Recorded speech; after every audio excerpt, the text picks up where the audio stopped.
The rain came down in long, slanted lines that made the streets shine like a bad dream. Water pooled in the cracked asphalt, rippling with the angry drumming of January's fury. It was the kind of night that made people want to stay inside, pull their curtains tight, and pretend the world wasn't as broken as it really was. But Detective Greg Blue Blood Mallick wasn't most people. He thrived in the storm, a man who carried a weathered notebook in his coat pocket, scribbling details that other cops would miss. Details that told stories. That night, he stood on the edge of a roped-off crime scene in Mechanicsburg, Pennsylvania, his breath rising like smoke in the cold air. The white rocks of the nearby trail gleamed faintly under the dim glare of patrol car lights. The forest beyond was a patchwork of shadows, every tree a potential witness or accomplice to the horror lying just a few feet away. "How old?" Mallick asked, his voice low and steady. He wasn't looking at the uniformed officer who stood beside him, a rookie by the looks of his jittery hands and pale face. His eyes were fixed on the body sprawled on the wet ground. 20, maybe 21, the rookie stammered. "Found her just after dawn. A couple of hikers called it in. Saw..." He hesitated, glancing at the girl's shattered skull and the plastic bag still clinging to her head. "Saw her sticking out of the underbrush." Mallick knelt, the rain soaking through his trousers as he studied the scene. The girl's clothes were intact, but the bag told a different story. Her underwear was missing, and her limbs were twisted like she'd been tossed away. He pulled on a pair of gloves and gently peeled back the plastic. Her skull had caved in on one side, the jagged edges glistening with rainwater. The strike had been clean and devastating, the kind of force you'd expect from a sledgehammer or a dumbbell. "Jesus," the rookie muttered, stepping back. "First time?" Mallick asked, not unkindly. The kid nodded. "Yeah, I didn't think it'd be like this." Mallick didn't reply. He'd been there once, a long time ago. The first dead body had stuck with him for weeks, invading his dreams and twisting his stomach every time he closed his eyes. But you built walls, brick by brick, with every case. You had to, or the job would swallow you whole. He stood, his knees protesting the movement, and waved over the coroner. "Bag her. Get her to the lab. And make sure you test for it." He trailed off, his gaze catching on a faint smudge of red on the nearby rocks. "Blood? No, something darker, more viscous. Oil." "What is it?" the rookie asked, stepping closer. Mallick didn't answer. He followed the trail of smudges, each one fainter than the last, leading away from the body and into the woods. The trees closed in around him as he moved, their skeletal branches swaying in the wind. He paused at the edge of a small clearing, his eyes narrowing. There, half hidden beneath a pile of leaves, was a crumpled receipt. He crouched, brushing away the debris. The ink had run, but he could still make out a few words. Gas and Mechanicsburg. A date, November 23rd, and a time, 11:42 p.m. "Thanksgiving night," Mallick murmured. "What?" The rookie had followed him into the clearing, his flashlight bouncing erratically in the gloom. Mallick held up the receipt. She wasn't killed here. Someone brought her. Left her. The rookie swallowed hard, his Adam's apple bobbing like a cork in rough water. "You think it's the dad?" Mallick didn't answer right away. The father's story didn't sit right with him, but that didn't mean he was guilty. People lied for all kinds of reasons, and not all of them were sinister. But there was something about the way the man had talked about his daughter, his stepdaughter, Mallick corrected himself, that had put his hackles up. "He's on the board," Mallick said finally, "but there's a lot of game left to play." Back at the station, the interrogation room was cold and sterile, its fluorescent lights buzzing faintly. Mallick sat across from Robert Kingsley, the victim's stepfather. The man was in his late 40s, his face lined with stress and grief. He'd come in willingly, insisting he wanted to help. But his hands wouldn't stop fidgeting, and his eyes kept darting to the mirrored glass. "Just want to clear up a few details," Mallick said, his voice calm. He flipped open his notebook. "You said you've made the drive from Gettysburg to Mechanicsburg dozens of times. Always the same route?" Kingsley nodded. "Yes, I could do it with my eyes closed." "Then why were you on White Rock's trail?" Mallick asked, leaning forward slightly. "That's not exactly on the way, is it?" Kingsley's mouth opened and closed like a fish on dry land. I told you. We had an argument. She wanted out of the car. I didn't think she..." His voice broke, and he looked down at his hands. Mallick let the silence stretch, long enough to make Kingsley squirm. Then he leaned back, tapping his pen against the notebook. "You said she was upset. What about?" "It was nothing. Just family stuff." "Family stuff." Mallick repeated the words slowly, as if tasting them. "Not school. Friends. Boyfriend." Kingsley's head snapped up.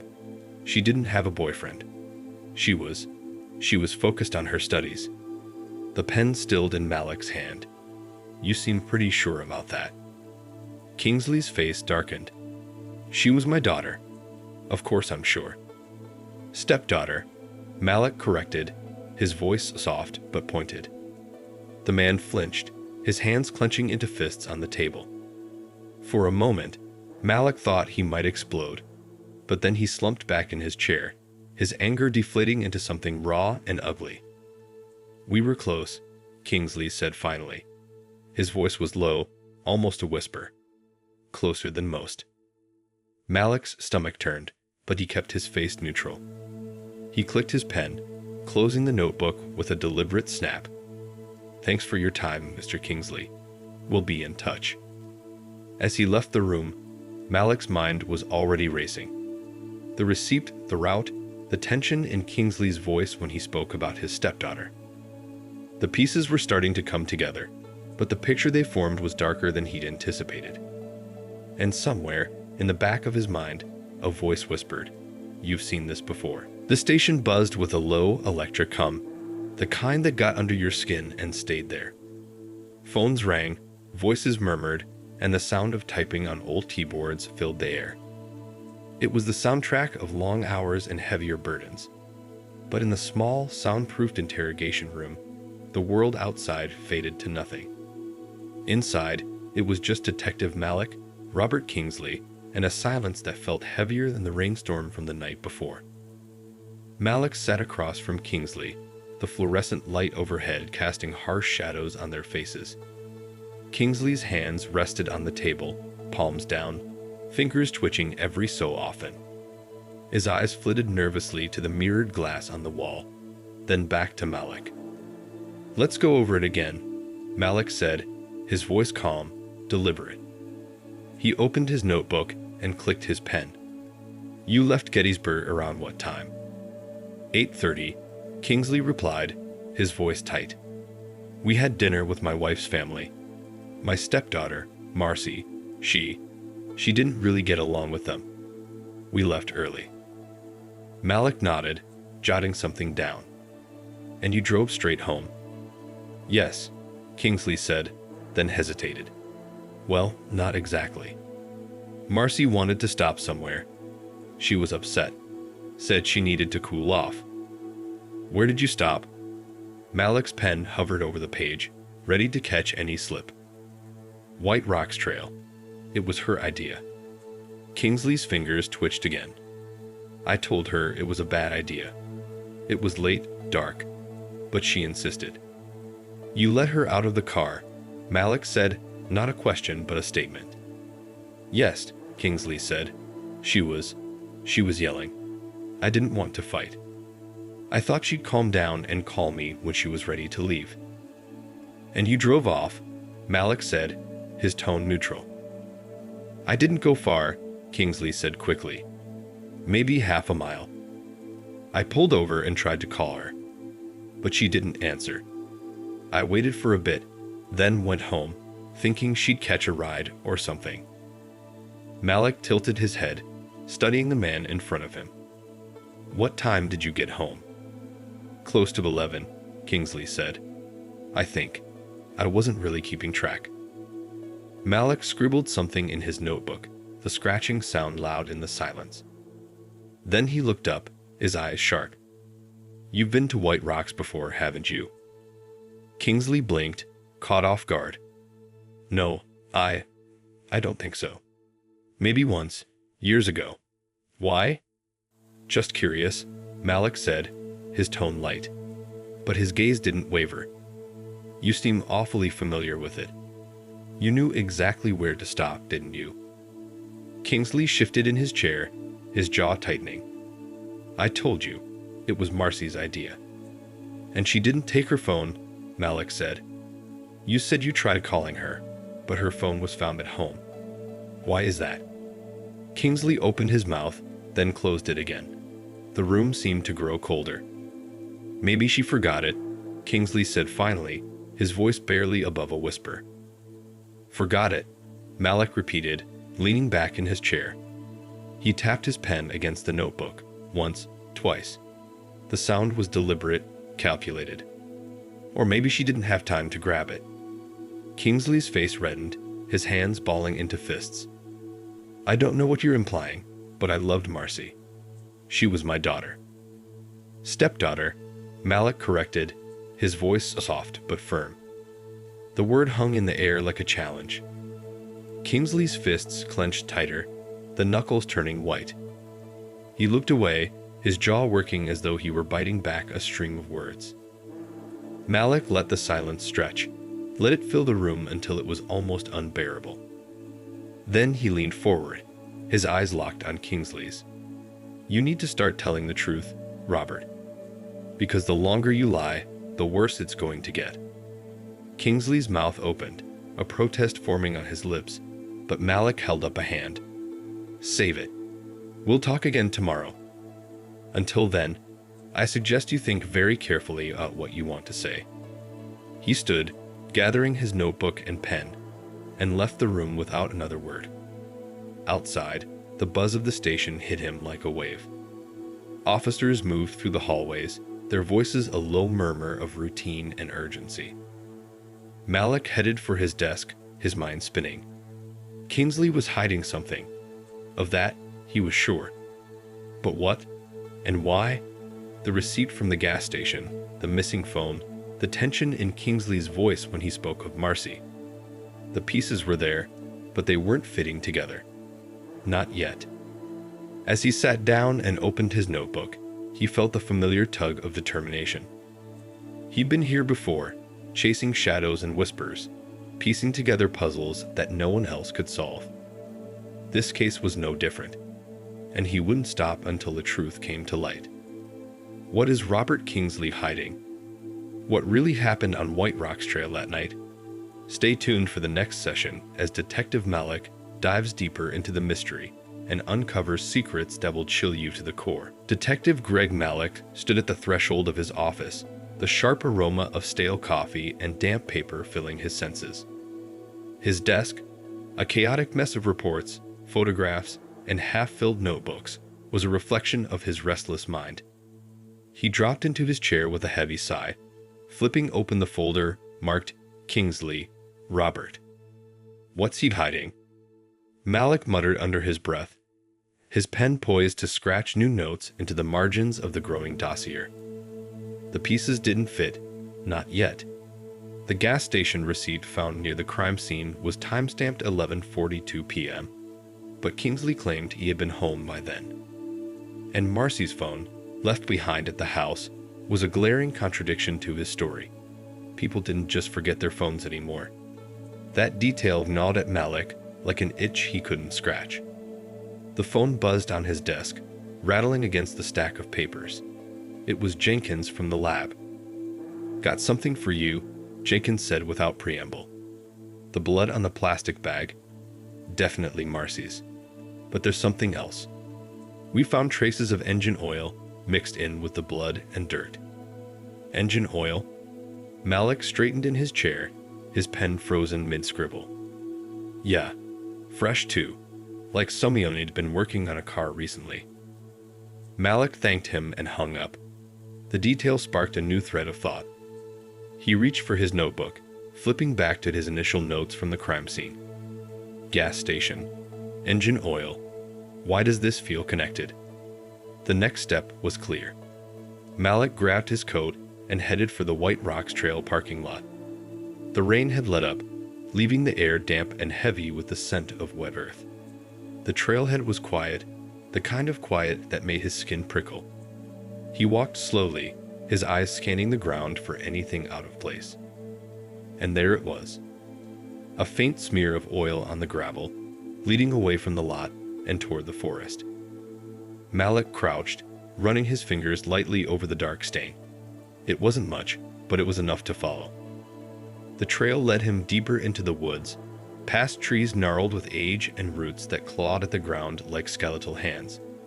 He moved carefully, his flashlight slicing through the shadows. After what felt like an eternity, he found it.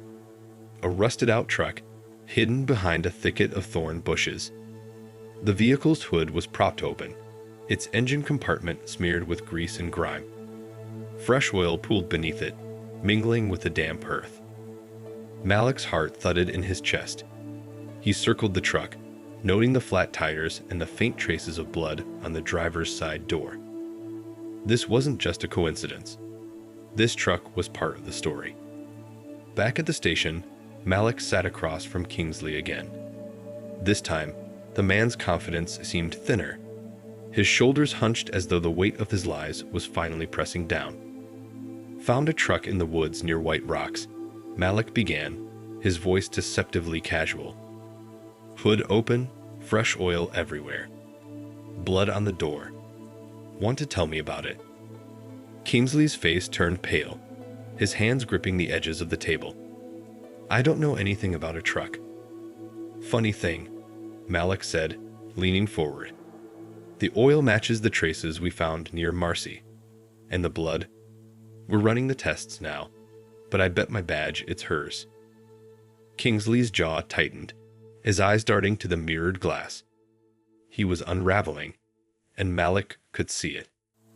You've got one chance to make this easier on yourself, Mallick said, his tone sharp. What happened that night? Kingsley opened his mouth, but no words came out. Instead, he slumped back in his chair, his face a mask of defeat. Mallick watched him carefully, waiting for the dam to break. But Kingsley said nothing.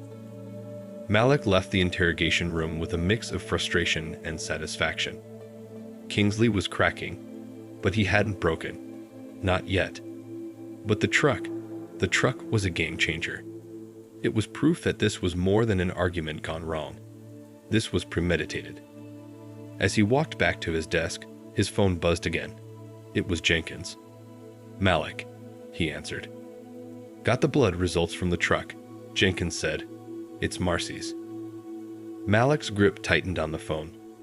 The pieces were falling into place, but the picture they formed was darker than he imagined. What was Marcy doing near the truck? Who was Kingsley protecting, and why? The trail of evidence grows darker with every step. Join the next session as Detective Mallick uncovers the chilling connections behind Marcy's death. Mallick's mind churned as he leaned back in his chair, staring at the cracked ceiling tiles of his office. The blood on the truck was Marcy's, that much was now certain. And Kingsley. The man was cracking under the weight of his own secrets. But secrets had layers, and Mallick wasn't interested in just peeling back the first. He wanted the whole rotten onion. The phone buzzed on his desk. He almost ignored it, lost in his thoughts, but the persistent vibration yanked him back to reality. It was Jenkins again. You're becoming my favorite person to bother, Jenkins said, his voice tinged with dry humor. What now? Mallick asked, pinching the bridge of his nose. Fingerprint results from the truck came back. You're gonna love this, or maybe not. We found Kingsley's prints on the driver's door. But here's the kicker. We also found a second set. Belongs to one Jason Trent. Ring any bells?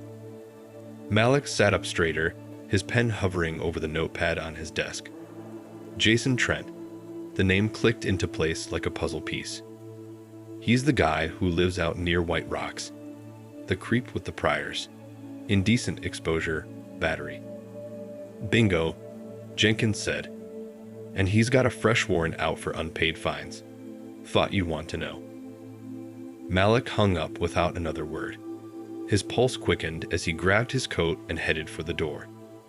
If Trent's fingerprints were on that truck, then he was more than just a bystander in this mess. Trent's house was a rundown shack on the outskirts of town, a siding porch and broken windows giving it the air of a place that had long since stopped caring about appearances. Mallick stepped out of his car, his boots crunching on the gravel driveway.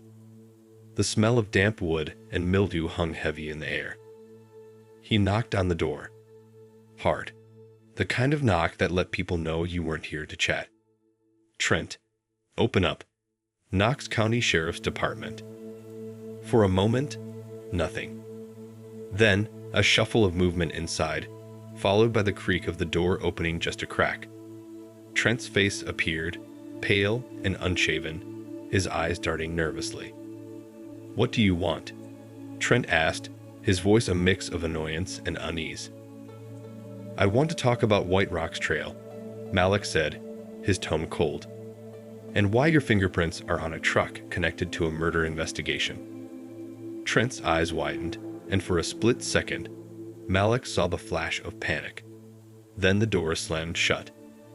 Damn it, Mallick muttered, stepping back just as the sound of footsteps thudded inside. He bolted for the side of the house, his hand instinctively reaching for his gun. As he rounded the corner, he saw Trent making a break for the woods. Stop, Mallick shouted, his voice cutting through the stillness. Trent didn't stop. If anything, he ran faster, his boots kicking up mud as he disappeared into the trees. Mallick gave chase, the adrenaline coursing through his veins. The woods closed in around him, the branches clawing at his coat like desperate hands. He kept his flashlight trained on Trent, the beam bouncing wildly as he ran. You're only making this worse for yourself, Mallick yelled. Up ahead, Trent stumbled, his foot catching on a root. He went down hard, a yelp of pain echoing through the trees. Mallick was on him in seconds, his knee pressing into Trent's back as he cuffed his hands. You're not running from this, Mallick said, his voice low and menacing. You're going to tell me what happened. Every last detail. Back at the station, Trent sat in the interrogation room, his face slick with sweat. His leg was wrapped in a makeshift bandage from where he'd cut it in the woods, and his hands trembled as he lit a cigarette. I didn't kill her, Trent said, his voice cracking. I swear, I didn't kill her. Mallick leaned forward, his eyes boring into Trent's. Then why are your prints on the truck? And why did you run? Trent took a shaky drag from the cigarette, his gaze darting to the mirrored glass. Look, I saw her, okay. She came to my house that night, said someone was following her. She was scared out of her mind. Mallick's jaw tightened. And you let her in? For a minute. Yeah, Trent said. But then she freaked out and ran off. I went after her, but she was gone. Next thing I know, I see that truck parked out by the trail. I checked it out, but nobody was there. That's all I know. I swear. Mallick didn't believe him. Not entirely. But there was something about the fear in Trent's eyes that felt real. He leaned back in his chair, letting the silence stretch until it became unbearable. You're lying about something, Mallick said finally, and I'm going to find out what it is. Who was really following Marcy that night? What role does the truck play in her death? The layers of this mystery are peeling back, but the truth remains elusive. Don't miss the next session as Detective Mallick uncovers shocking new evidence that could blow the case wide open. The station felt colder than usual. Maybe it was just Mallick, his nerves taut like a drawn wire. Trent's words swirled in his head as he stood outside the interrogation room, watching through the mirrored glass. Inside, Trent sat slumped in his chair, his shoulders hunched, his hands restless. He looked like a man who'd been running his whole life, and now the walls were closing in. "You sure about this?" Sergeant Calloway's voice cut through Mallick's thoughts. The older man leaned against the wall, his arms crossed, his face etched with skepticism. Mallick nodded. "He's lying about something. He knows more than he's letting on." "You've got him on trespassing and evading arrest," Calloway said. "But murder? That's a big leap." "I'm not saying he killed her," Mallick replied. "But he was there. He saw something. And he's scared out of his damn mind." Calloway shrugged. "Your show. Just don't lose him. We're already skating thin with the DA." Mallick pushed open the door and stepped inside. The air was stale, heavy with the scent of sweat and cigarette smoke. Trent looked up, his bloodshot eyes narrowing. "Round 2 already," Trent muttered, his voice hoarse. "Depends on you," Mallick said, dropping a folder on the table. He sat down, flipping it open to reveal photographs of the truck, the crime scene, and Marcy's shattered face. "You want to tell me what really happened, or do we keep dancing around?" Trent's gaze flicked to the photos, and his Adam's apple bobbed. "I told you everything I know." "No, you told me what you think will get me off your back," Mallick said, his voice sharp. "But it's not enough. Why did Marcy come to your house that night? And don't give me the 'she was scared' line again. Scared of what?" Trent's jaw worked, his hands clenching and unclenching. Finally, he exhaled a shaky breath. "She said someone was after her. Some guy in a car. She didn't know who he was, but he'd been following her since she left her dad's place." Mallick leaned forward. "Her dad's place, not her house?" Trent nodded. "Yeah, said she'd gone back there to grab something. Didn't want to stay long. Guess she ran into the wrong person on the way." Mallick's pen hovered over his notebook. "Did she say what she grabbed? Or why she didn't call for help?" "She didn't trust anyone," Trent said, his voice dropping. "Said her dad was acting weird. Like he was watching her too closely, you know. She wanted to get away from him." The words hung in the air, heavy with implication. Mallick's mind raced, piecing together the fragments. Kingsley's nervous demeanor, his inconsistencies, the way he bristled at the word stepdaughter. Was he the wrong person Trent had mentioned? And the truck. Mallick pressed. "What happened after she ran?" Trent's face twisted, shame flickering in his eyes. "I followed her. I wanted to make sure she was okay. I saw her head toward the trail, and then I saw the truck. Thought maybe it was the guy she was running from. I checked it out, but it was empty. That's when I left." "And you didn't see anyone else?" Mallick asked, his voice hard. "No," Trent said, "but I heard something. Like shouting, and then a thud." Mallick's pen scratched across the page. "You didn't go back?" "Hell no," Trent said, his voice rising. "I didn't want to get involved. I've got enough crap on my plate without sticking my nose where it doesn't belong." Mallick closed the folder and stood, his chair scraping against the floor. "You're lucky she's the only body we found so far. If I find out you're holding back anything else, Trent, I'll bury you so deep in charges you won't see daylight again." Trent's shoulders sagged, and he nodded weakly. "I swear, that's all I know." Mallick didn't reply. He walked out, the door slamming shut behind him. Outside, Calloway was waiting, his expression unreadable. "Well?" Calloway asked. Mallick shook his head. "He's hiding something. I can feel it, but the pieces are starting to line up." Calloway snorted. "You'd better hope so. Otherwise, we've got nothing but a truck, a dead girl, and a pile of unanswered questions. Who was Marcy running from? And what drove her to White Rock's trail that night? Detective Mallick is closing in on the truth, but the shadows are still deep. Don't miss the next session as new revelations take the investigation to a chilling new level. Mallick stood outside Kingsley's modest suburban home, the sound of the neighborhood eerily quiet in the late afternoon. The small houses lined up in neat rows, their trimmed hedges and spotless driveways giving the illusion of serenity. But Mallick knew better. Behind closed doors, everyone had something to hide. Today, he was about to crack open Kingsley's secrets. He knocked sharply on the door, his knuckles rapping a rhythm that meant business.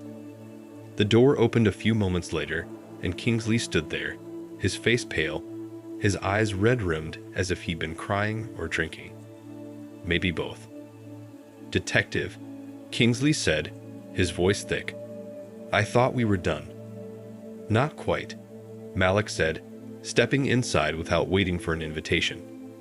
The house smelled faintly of stale coffee and something sour, like milk left out too long. "I've got a few more questions, and you're going to answer them." Kingsley closed the door slowly, his shoulders slumping. "I've told you everything I know." Mallick turned to face him, his eyes sharp. "You've told me what you want me to believe, but the facts don't add up, Kingsley. Your stepdaughter was scared of you. She left your house that night and never made it home. And now I hear she stopped by to grab something before she ran. Care to explain what that was?" Kingsley's face twitched, a muscle in his jaw jumping. "I don't know what she grabbed. She came in, went straight to her room, and left. Didn't say a word." "Convenient," Mallick said, his voice dripping with skepticism. He took a step closer, his presence filling the small living room. "I think you know exactly what she grabbed, and I think you know why she was running." "I don't," Kingsley snapped, his voice cracking. "I loved Marcy. I would never." "Stop right there," Mallick interrupted, his voice hard. "You want me to believe you cared about her? That you were some kind of doting father figure? Because the evidence says otherwise. The way she avoided you, the way she talked about you to people who actually knew her. She was terrified of you, Kingsley." Kingsley's face crumpled, and for a moment, Mallick thought he might break. But then the man's expression hardened, his eyes narrowing. "You don't know what you're talking about." "Then tell me," Mallick pressed. "Make me understand why a 20-year-old woman would rather risk running into the night and stay under your roof. What were you doing that made her so desperate to get away?" Kingsley's hands balled into fists at his sides, his breathing shallow. The silence stretched, heavy and oppressive, until finally he spoke. "It wasn't like that," Kingsley said, his voice low. She was troubled. She'd get these ideas in her head, these fantasies, thought everyone was out to get her. So it's her fault," Mallick said, his tone sharp. "She was just imagining things." "I didn't mean it like that," Kingsley said quickly. "I tried to help her. I did everything I could." "You sure about that?" Mallick asked, his voice cutting through Kingsley's defenses. "Because everything I've seen says you were the problem, not the solution." Kingsley didn't respond. His gaze dropped to the floor, his fists unclenching as his shoulders sagged further. Mallick watched him closely, his instincts telling him he was close, so close, to breaking through. "What happened that night?" Mallick asked, his voice softer now, but no less demanding. "You let her leave. Did you follow her? Did you try to stop her?" "No," Kingsley whispered. "I didn't follow her." "Then who did?" Mallick demanded. "Because someone did. Someone followed her to White Rock's trail. Someone killed her. And if it wasn't you, then you'd better start talking, because right now, all I see is a man with a lot of guilt and no answers." Kingsley's eyes filled with tears, his lips trembling. For a moment, it looked as though he might speak, but then he clamped his mouth shut and shook his head.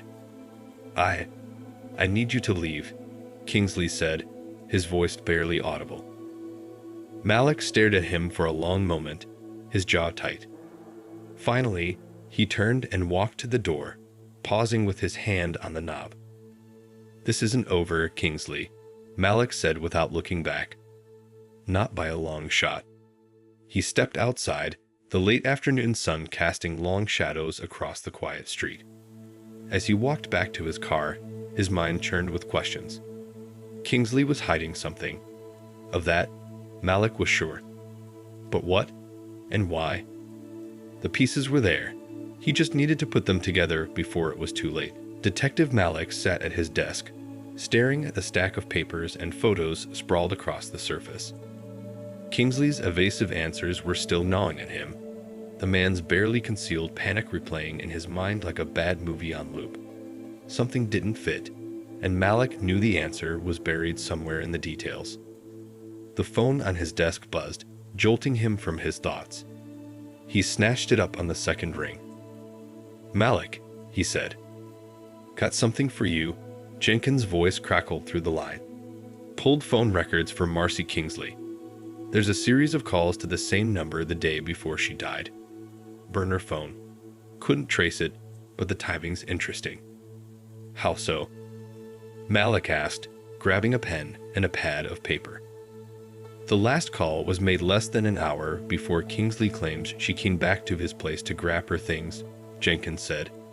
"She was talking to someone. Someone she trusted, maybe, or feared."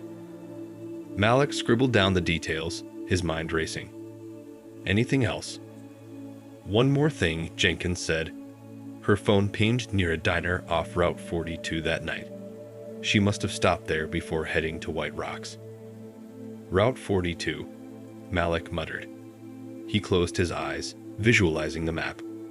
The diner was only a few miles from the trailhead. "All right. Thanks, Jenkins. I owe you one." "You owe me about 10, Jenkins quipped before hanging up. The diner was a relic of another era, its neon sign buzzing faintly against the early evening sky. Inside, the smell of fried food and cheap coffee hung in the air. Mallick approached the counter, flashing his badge to the woman behind the register. "Detective Mallick, Knox County Sheriff's Department," he said. "I need to ask you about a customer who might have been here a few nights ago. Young woman, early 20s, blonde. Might have looked nervous or upset." The woman frowned, her brow furrowing as she thought. "Yeah, I'd remember her," she said after a moment. "Came in late, looked like she'd been crying. Didn't order much. Just a coffee, black." She kept checking her phone like she was waiting for someone. "Did anyone join her?" Mallick asked. The woman shook her head. "Not that I saw. She didn't stay long. Left in a hurry, actually. Left cash on the table and bolted out the door." "You notice what kind of car she got into?" "No car," the woman said.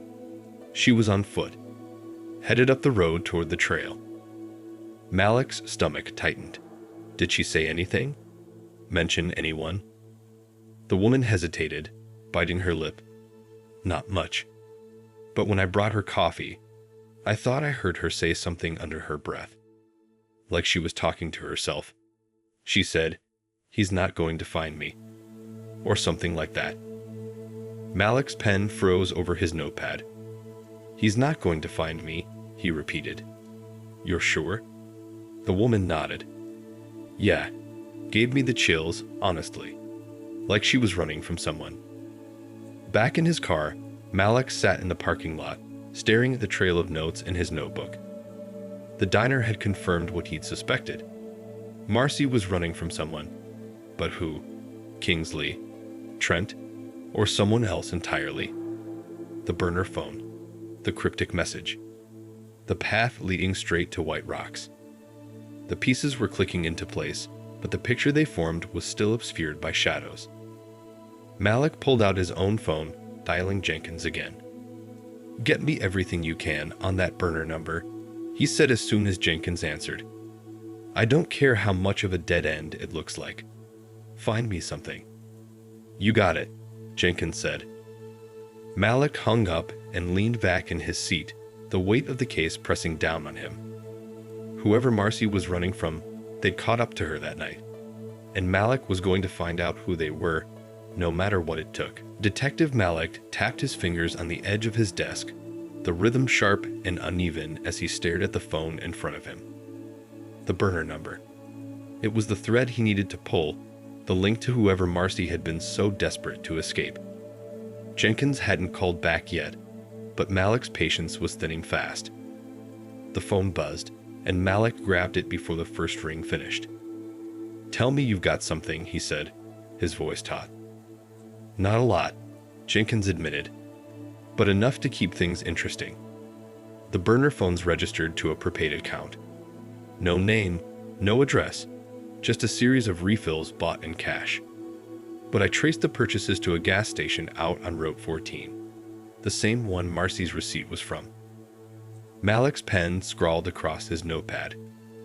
"You're saying whoever owns this phone was there the same night as Marcy?" "Looks that way," Jenkins said. "One more thing. The phone's been off since the night she died. Last ping was at 11:38 p.m., right near White Rocks Trail." "Damn it," Mallick muttered. "All right. Thanks, Jenkins. I'll take it from here." He hung up and grabbed his coat, the notepad stuffed into his pocket. Route 14 wasn't far, and the gas station there might hold the key to unraveling this mess. Whoever had been using that phone wasn't as invisible as they thought. The gas station was an unremarkable speck on the edge of the highway, its neon sign flickering against the twilight. Mallick stepped inside, the harsh fluorescent lights casting a sterile glow over the aisles of snacks and cigarettes. Behind the counter, a bored-looking teenager glanced up from his phone. "Knox County Sheriff's Department," Mallick said, flashing his badge. "I need to ask you about some transactions." The teenager blinked, his expression shifting from apathy to mild alarm. Yeah, sure. What kind of transactions?" Mallick pulled out his notepad. "Prepaid phone refills, specifically for a burner number. I need to know who bought them." "Man, I don't know," the teenager said, scratching the back of his head. "We sell a lot of those. People come in, pay cash, and leave. Hard to keep track." "You have cameras?" Mallick asked. "Yeah, but they only hold about a week's worth of footage," the teenager said. "I'd have to check if it's still there." "Do it," Mallick said firmly. The teenager nodded and disappeared into a back room. Mallick paced the small store, his eyes scanning the shelves as if the answers might materialize out of thin air. A few minutes later, the teenager returned with a laptop, setting it on the counter. "All right, let's see," he said, clicking through the footage. "You're looking for someone buying a phone refill, right?" "That's right," Mallick said, leaning over the counter. The footage sped by, the timestamp taking closer to the night in question. Finally, the teenager stopped, pausing on an image of a man at the counter. He was wearing a baseball cap pulled low over his face, his jacket zipped up to his chin. He slid cash across the counter, grabbed the refill card, and walked out without a word. "That him?" the teenager asked. "Could be," Mallick said. "You get a shot of his car." The teenager clicked again, switching to the exterior camera. A beat-up sedan came into view, its license plate partially obscured by mud. Mallick cursed under his breath, but jotted down what he could make out of the plate. "This is a start," Mallick said. "Print me copies of this footage. I'll need to take it with me." Back at the station, Mallick pinned the grainy photos to the board in his office. The man in the baseball cap, the sit-in, the burner phone. They were all pieces of the puzzle, but the picture was still murky. Who was this man? And why had he been in the same place as Marcy on the night she died? Mallick sat down, his eyes fixed on the board. The answers were there. He just had to dig deep enough to find them. Detective Mallick leaned back in his chair, staring at the photo pinned to the center of his board. The man in the baseball cap was a ghost. No name, no address, just a grainy image and a muddy license plate that gave him little to work with. But ghosts didn't stay invisible for long under Mallick's watch. He reached for his phone, dialing Jenkins again. The lab tech picked up on the second ring. "Jenkins," Mallick said, I need you to work some magic. I've got part of a license plate. 423, end of a Pennsylvania plate. Car's a sedan, older model, likely a mid-2000s Honda or Toyota. Can you run it through the system? Piece of cake, Jenkins replied. Give me an hour. Make it 30 minutes, Mallick said, hanging up. The clock ticked with agonizing slowness as Mallick reviewed his notes for the 100th time. The burner phone, the gas station receipt, the diner. Every clue pointed to the man in the photo being a key player in Marcy's death. But without a name, Mallick was spinning his wheels. His phone buzzed, and he snatched it up. Got something, Jenkins said. Plate belongs to a gray 2006 Honda Accord registered to a Harold Dempsey. Address is on the outskirts of Mechanicsburg. Mallick jotted down the address. Anything on him? Not much, Jenkins said. DUI a few years back, no priors since. Lives alone, no recent employment records. Pretty quiet guy. We'll see about that, Mallick muttered. Thanks, Jenkins. The house was as nondescript as the man who lived there. A single-story ranch with peeling paint and an overgrown yard. Mallick parked down the street, taking a moment to observe the property. No movement. No lights. The place felt deserted. He approached the front door, his hand resting lightly on the holster at his hip. Knocking firmly, he called out, Knox County Sheriff's Department. Mr. Dempsey, are you home? No response. Mallick knocked again, harder this time. The door creaked open under the force of his knock, revealing a dimly lit interior. He drew his weapon, his instincts prickling. Sheriff's Department. Announce yourself, he said, stepping inside. The air inside was heavy with the smell of mildew and something sharper, more acrid. Papers and magazines were strewn across the coffee table, and empty beer cans lined the kitchen counter. The house was a mess, but it didn't look like anyone had left in a hurry. It felt abandoned. Mallick moved carefully through the house, his flashlight cutting through the dimness. In the bedroom, he found a closet half open, a pile of clothes on the floor. A box sat on the top shelf, its lid ajar.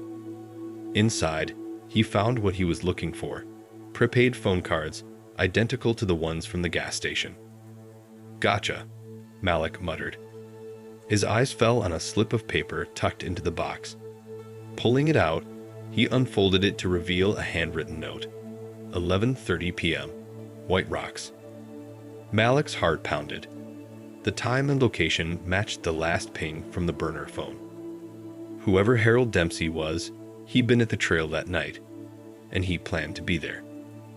Back at the station, Mallick pinned the note to the board, drawing a line between Dempsey's photo and the trail.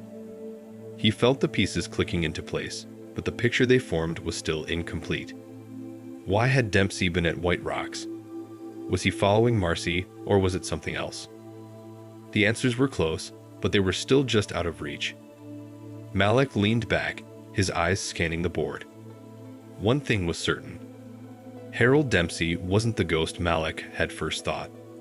He was flesh and blood, and he was hiding something. Detective Mallick stared through the interrogation room's mirrored glass at Harold Dempsey. The man slumped in his chair, his hands cuffed in front of him. He looked older than his 52 years, with deep lines etched into his face and hollow eyes that darted nervously around the sterile room.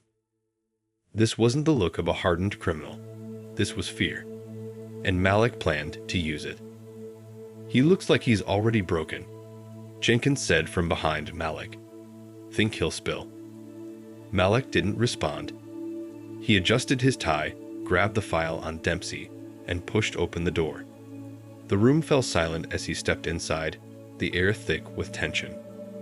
Mallick dropped the file onto the table with a deliberate thud, taking his seat across from Dempsey. Harold Dempsey, Mallick began, his voice steady but cold. You're in a lot of trouble. Dempsey licked his lips, his hands trembling. I didn't do anything, he muttered. Mallick leaned forward, folding his hands on the table.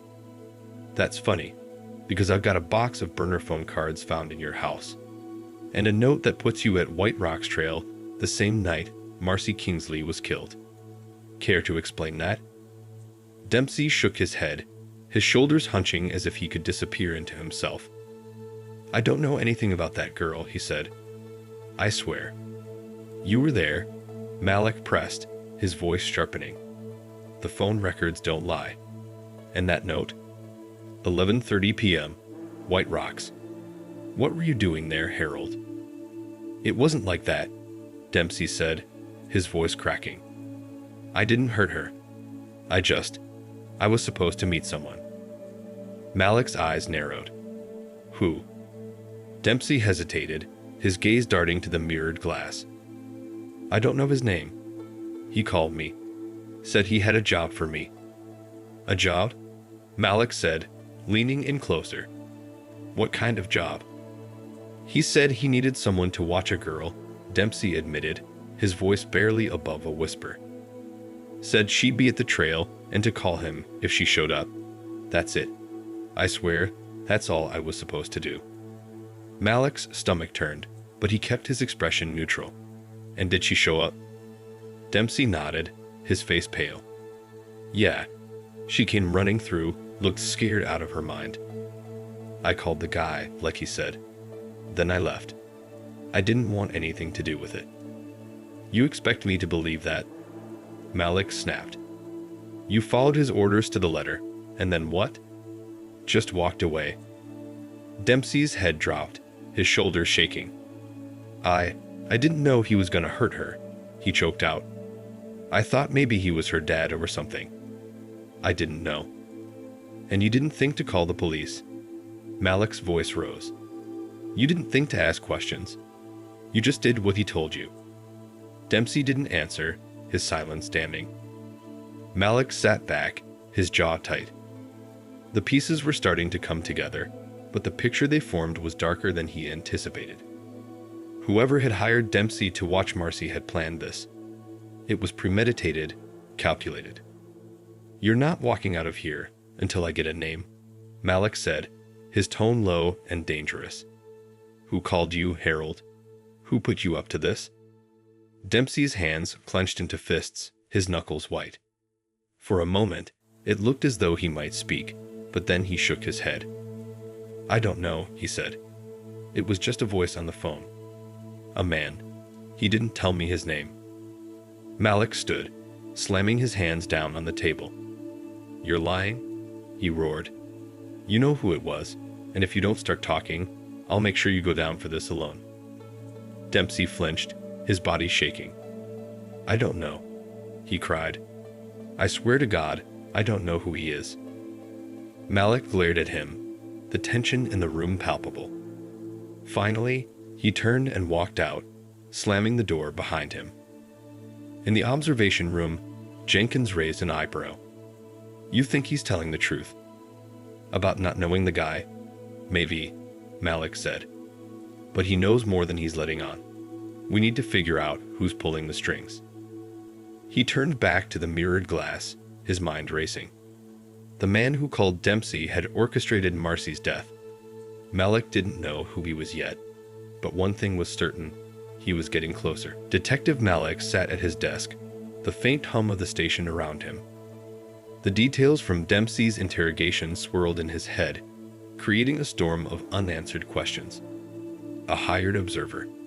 A frightened girl. A shadowy voice on the phone orchestrating it all. Mallick tapped his pen against his notepad, the rhythm erratic, matching the chaos in his mind. The call from Jenkins broke the cycle. "Got something interesting," Jenkins said, his voice carrying a note of urgency. "Lay it on me," Mallick replied, leaning back in his chair. "We ran a deeper check on the burner phone. Managed to pull some metadata from the last calls it made. Here's the kicker. Those calls pinged off a tower near an industrial park just outside town. And it wasn't just the night of the murder. This guy was calling Dempsey from that same area multiple times in the weeks leading up to it." Mallick's pen stilled. An industrial park. Anything stand out there? Few businesses, mostly warehouses, Jenkins said. But one name popped up in the records. Newman Logistics. Small-time shipping company, couple of trucks, nothing flashy. But get this, they went under about 6 months ago. Place is supposed to be empty. Mallick's grip tightened on the phone. You're telling me our mystery man's been operating out of an abandoned building? Looks that way, Jenkins replied. Want me to call in a warrant? Not yet, Mallick said. Let me check it out first. The industrial park was a patchwork of crumbling concrete and rusting metal, the kind of place that seemed to repel light. Mallick parked his car outside the chain-link fence surrounding Newman Logistics. The sign on the gate was faded, the letters barely legible.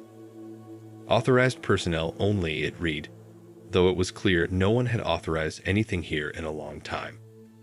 He slipped through a gap in the fence, moving carefully.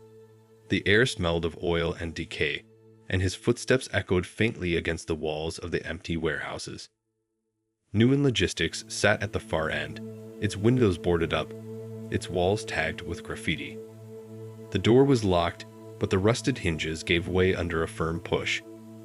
Mallick stepped inside, his flashlight cutting through the darkness. The air was stale, carrying the faint scent of mildew.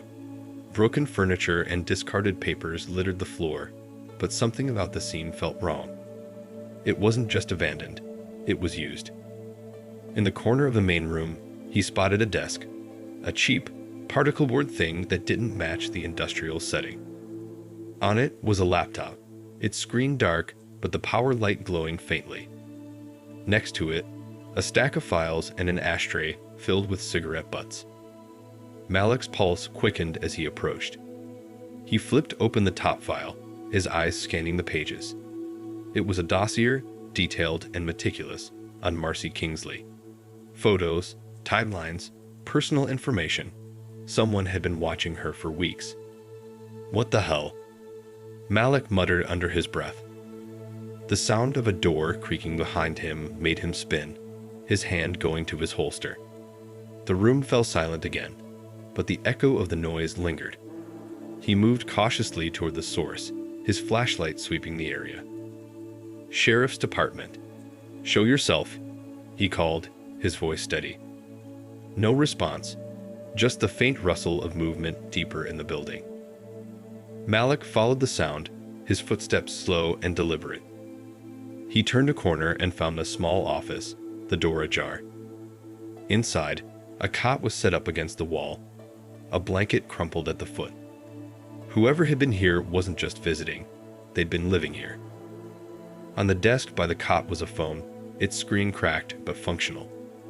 Mallick picked it up, scrolling through the recent call log. One number repeated over and over, including the night of the murder. It matched the burner phone number. Got you, Mallick whispered. The faint sound of footsteps behind him made him whirl, drawing his gun. The hallway was empty, but the echo told him he wasn't alone. He moved quickly, retracing his steps toward the main room. Whoever had been there was gone, but they'd left a trail, footprints in the dust, leading out the back door. Mallick stepped outside, scanning the area, but the shadows swallowed whoever had been there. He cursed under his breath and holstered his gun. Whoever he was dealing with, they were careful. But they'd made a mistake, leaving that phone behind. Back at the station, Mallick plugged the phone into a forensic device, his mind racing. The pieces were falling into place, but the picture they formed was darker than he imagined. Someone had orchestrated Marcy's death, and they'd been watching her for a long time. Now, Mallick had a name to find, and he wouldn't stop until he did. Detective Mallick stared at the phone screen, his reflection faintly visible in the cracked glass. Whoever had been staying at the abandoned Newman Logistics building had left in a hurry, but they'd also left behind breadcrumbs. This phone, tied directly to the burner number that had been calling Harold Dempsey, was a gift, if it could yield the name Mallick needed. He glanced at the forensic scanner, its progress bar creeping toward completion. The station was quiet in the late evening, the hum of the computers and the occasional shuffle of papers the only sounds. Jenkins had gone home, leaving Mallick alone with his thoughts and the weight of the case. The scanner beeped, the bar filling to 100%. Mallick leaned forward, clicking through the extracted data. Most of it was standard fare: call logs, a sparse contact list, and a few unsent text messages. But one folder stood out, hidden among the files: a collection of audio recordings. Mallick clicked on the first one, and the sound of a deep, distorted voice filled the room. "You'll watch her. That's all. Stay out of sight and call me if she deviates. Do not engage." Mallick's jaw tightened. The voice was unmistakably altered, but the tone was commanding, deliberate. He clicked on another recording. "She's at the diner. Alone. Confirm she's heading toward the trail, then leave. Don't make contact." Each recording painted the same picture: a meticulous, cold operation designed to track Marcy Kingsley's every move. Mallick's pulse quickened as he scrolled through the files, his mind racing. This wasn't just a case of a runaway girl. This was planned. Targeted. The final recording stopped him cold. It was short, only a few seconds long. "You've done enough. Walk away. This is the end of your involvement." The timestamp placed it an hour before Marcy's death. Mallick clenched his fists, the implications settling like lead in his chest. Whoever this was, they had been orchestrating every step of Marcy's final night. And they'd made sure Dempsey wouldn't interfere when it mattered most. The next morning, Mallick stood in the chief's office, the recordings playing from his laptop. Chief Calloway listened in silence, his face grim. When the last clip ended, he leaned back in his chair, rubbing a hand over his jaw. "This changes things," Calloway said. "You're saying this wasn't just a random murder?" "Not even close," Mallick replied. "This was planned. Whoever's behind this knew Marcy's routines, her movements, even her fears. They hired Dempsey to track her, and when the time came, they cut him loose." Calloway frowned, his gaze fixed on the laptop. "Do we have any idea who this they is?" "Not yet," Mallick admitted. "But the phone and the recordings give us a place to start. I've already sent the voice files to be analyzed. If there's a way to strip the distortion and get an ID, we'll find it." Calloway nodded. "Keep at it." And Mallick? "Yeah? Be careful. Whoever's behind this, they're dangerous. And they've gone to a lot of trouble to stay in the shadows." Mallick nodded, his jaw tightening. "I'll be careful. But I'm not letting them get away with this." Back at his desk, Mallick sifted through the rest of the data extracted from the phone. Most of it was useless. Random photos, a weather app, and a handful of nondescript emails. But one file caught his attention: a screenshot of a message board post. The text was short but chilling. "The job's done. No loose ends." The post was anonymous, but Mallick noted the timestamp: the day after Marcy's death. His stomach twisted. The message wasn't just an update. It was a confirmation. Whoever had written it had considered this case closed. But Mallick wasn't about to let them close the book just yet. Detective Mallick tapped his fingers against the edge of his desk as he listened to the distorted audio files again. The voice, though altered, carried an unsettling clarity in its commands. This wasn't someone reacting to circumstances. This was a planner, someone who thrived on control. The forensic lab had sent back preliminary results that morning. Mallick's heart had skipped when he read the report. The distortion could be partially reversed, enough to give the voice a more natural tone. Now he waited, his eyes darting to the phone every few minutes. If the text managed to clean the audio enough, it might lead him directly to the killer. The phone buzzed, and Mallick snatched it up. "Mallick," he said. "We've got something." Jenkins' voice came through. "The audio's still rough, but we've stripped enough distortion to make out a natural pitch and cadence. I'm sending the clean files over now.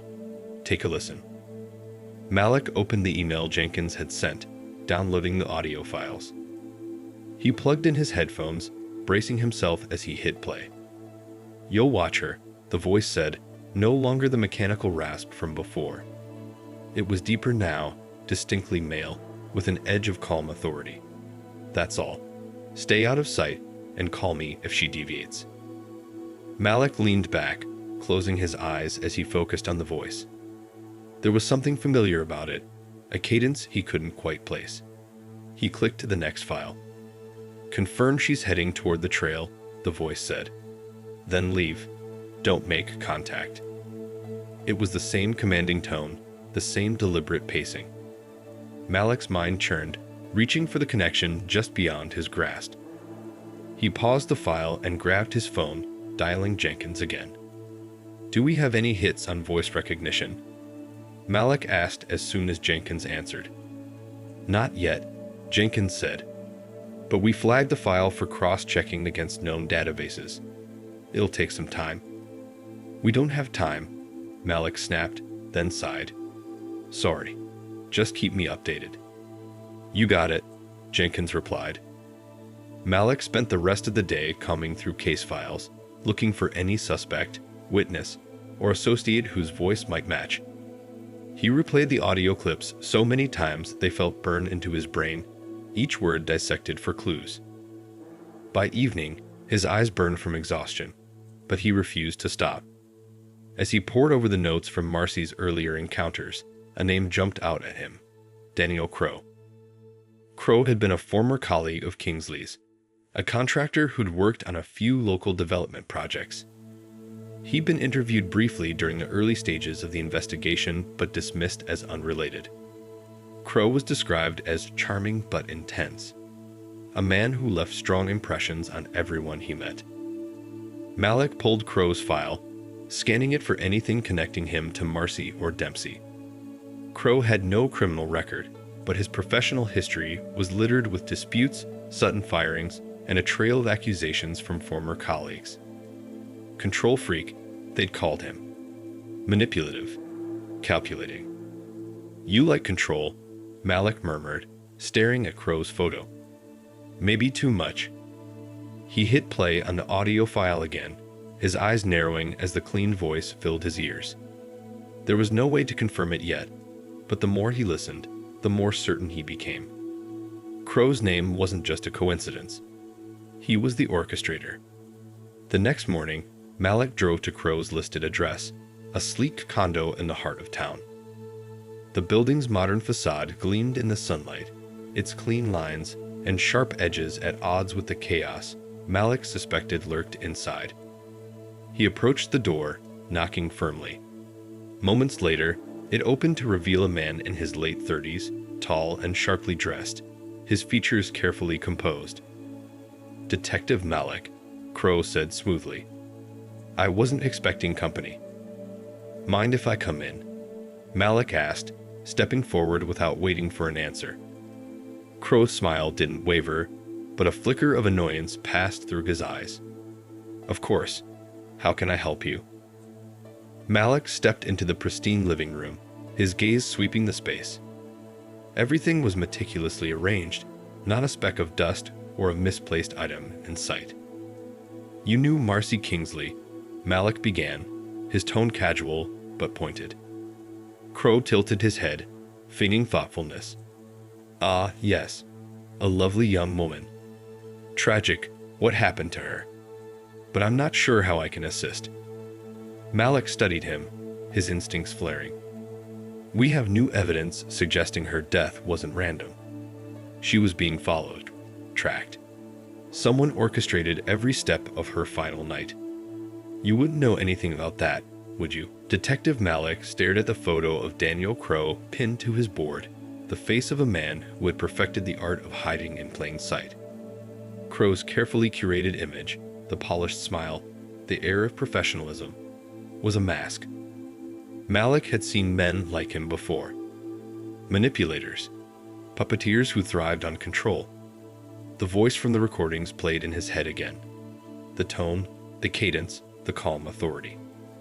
It wasn't definitive, not yet, but Mallick's gut told him Crow was his man. Now, he just needed proof. He grabbed his coat and headed out, his steps brisk. It was time to rattle Crow's carefully constructed cage. Crow's office was located in a sleek downtown building, all glassed and steel. Its modern architecture a reflection of the man who worked there.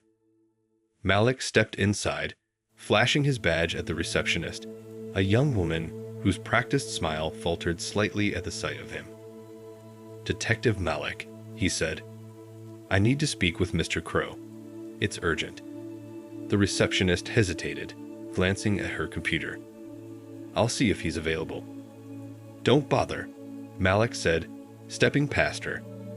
"I'll find him myself." "Sir, you can't just," she began, but Mallick was already heading for the elevator. Crow's office was on the top floor, its glass walls offering a panoramic view of the city. When Mallick entered, Crow was seated at his desk, typing on a sleek laptop. He looked up, his expression calm but watchful. "Detective Mallick," Crow said smoothly. "What an unexpected surprise. To what do I owe the pleasure?" "Cut the crap," Mallick said, closing the door behind him. "We need to talk." Crow leaned back in his chair, his fingers steepled. "By all means, what's on your mind?" Mallick stepped closer, his gaze unwavering. "Marcy Kingsley. You knew her. You followed her. And I've got evidence that puts you in the middle of her murder." Crow's expression didn't flicker, but Mallick caught the faint tightening of his jaw. "Detective, I'm not sure where you're getting your information, but I assure you, I had no involvement in that young woman's death." "No," Mallick said, pulling out his phone. He played one of the cleaned audio recordings, the voice unmistakably similar to Crow's. Crow's eyes narrowed slightly, but he maintained his composure. "Interesting," he said, "but that's not my voice." "It's close enough," Mallick shot back. "And once we finish running the analysis, I'll have a match." "You're careful, Crow, but you're not perfect." Crow's smile returned, but it didn't reach his eyes. "Detective, I'm afraid you're wasting your time. I have nothing to hide, and I'd be happy to cooperate with your investigation. But if you're accusing me of murder, you'll need more than a hunch and a distorted audio file." Mallick stepped closer, his voice low and firm. "This isn't just a hunch. I've got witnesses. I've got records. And I've got a feeling you're starting to sweat." For a moment, Crow said nothing, his gaze locked with Mallick's. Then he leaned forward, his voice dropping to a near whisper. "Detective, I suggest you tread carefully. Accusations like these can have unintended consequences." Mallick's jaw tightened, but he didn't flinch. "Is that a threat?" Crow smiled again, the picture of calm. "Not at all. Just a friendly reminder. Now, unless you have a warrant, I believe we're done here." Mallick stared at him for a long moment before turning on his heel and walking out. As he stepped into the elevator, his mind churned. Crow was hiding something, that much was clear. But Mallick needed more than instinct to take him down. He needed proof, and he wouldn't stop until he got it. Back at the station, Mallick pulled up Crow's financial records, combing through them for anything suspicious. Late-night transactions, unusual purchases, payments to burner accounts, anything that might connect him to Marcy's death. It was a long shot, but Mallick knew Crow's kind. They always left a trail. You just had to dig deep enough to find it. Detective Mallick sat in his office, the glow of his monitor casting sharp shadows across his face. Crow's smug deflection earlier had only fueled his determination. Somewhere in Crow's carefully curated life, there was a crack. Mallick just needed to find it. He started with Crow's financials, scrolling through pages of transactions.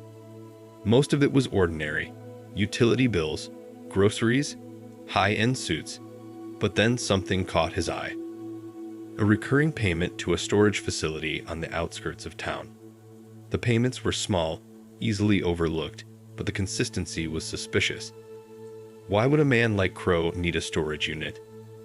Mallick jotted down the address and picked up his phone. "Jenkins, it's Mallick.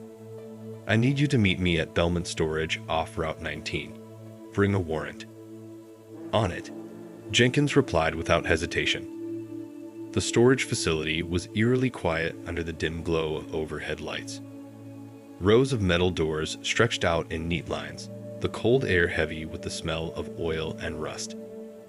Mallick leaned against his car, his breath visible in the chilly night as he waited for Jenkins to arrive. The sound of tires crunching on gravel pulled his attention. Jenkins stepped out of his car, a folder tucked under his arm. "You sure about this?" Jenkins asked, handing Mallick the warrant. "Crow's hiding something," Mallick said, already heading toward the unit listed in the financial records. "This is the first thread.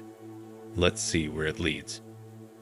The lock on the unit was standard, and Mallick quickly snapped it with a bolt cutter. The metal door groaned as he rolled it up, revealing a dimly lit interior. At first glance, the space seemed ordinary. Cardboard boxes stacked neatly, a filing cabinet in one corner. But as Mallick stepped inside, his instincts flared. "Jenkins, start with the boxes," Mallick said. "I'll take the cabinet." Jenkins nodded, pulling on gloves and opening the nearest box. Mallick moved to the filing cabinet, his fingers brushing against the cool metal. The drawers were locked, but a swift tug with his crowbar remedied that. Inside were neatly organized folders, each labeled with dates and cryptic notes.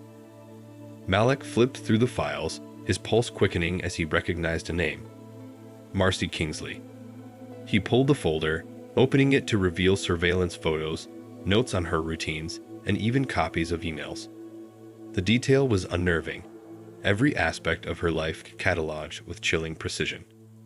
"You'd better see this," Jenkins called from behind him.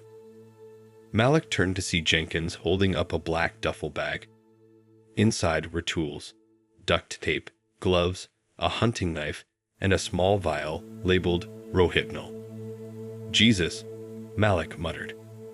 "This isn't just surveillance. This is a kill kit." Jenkins nodded grimly.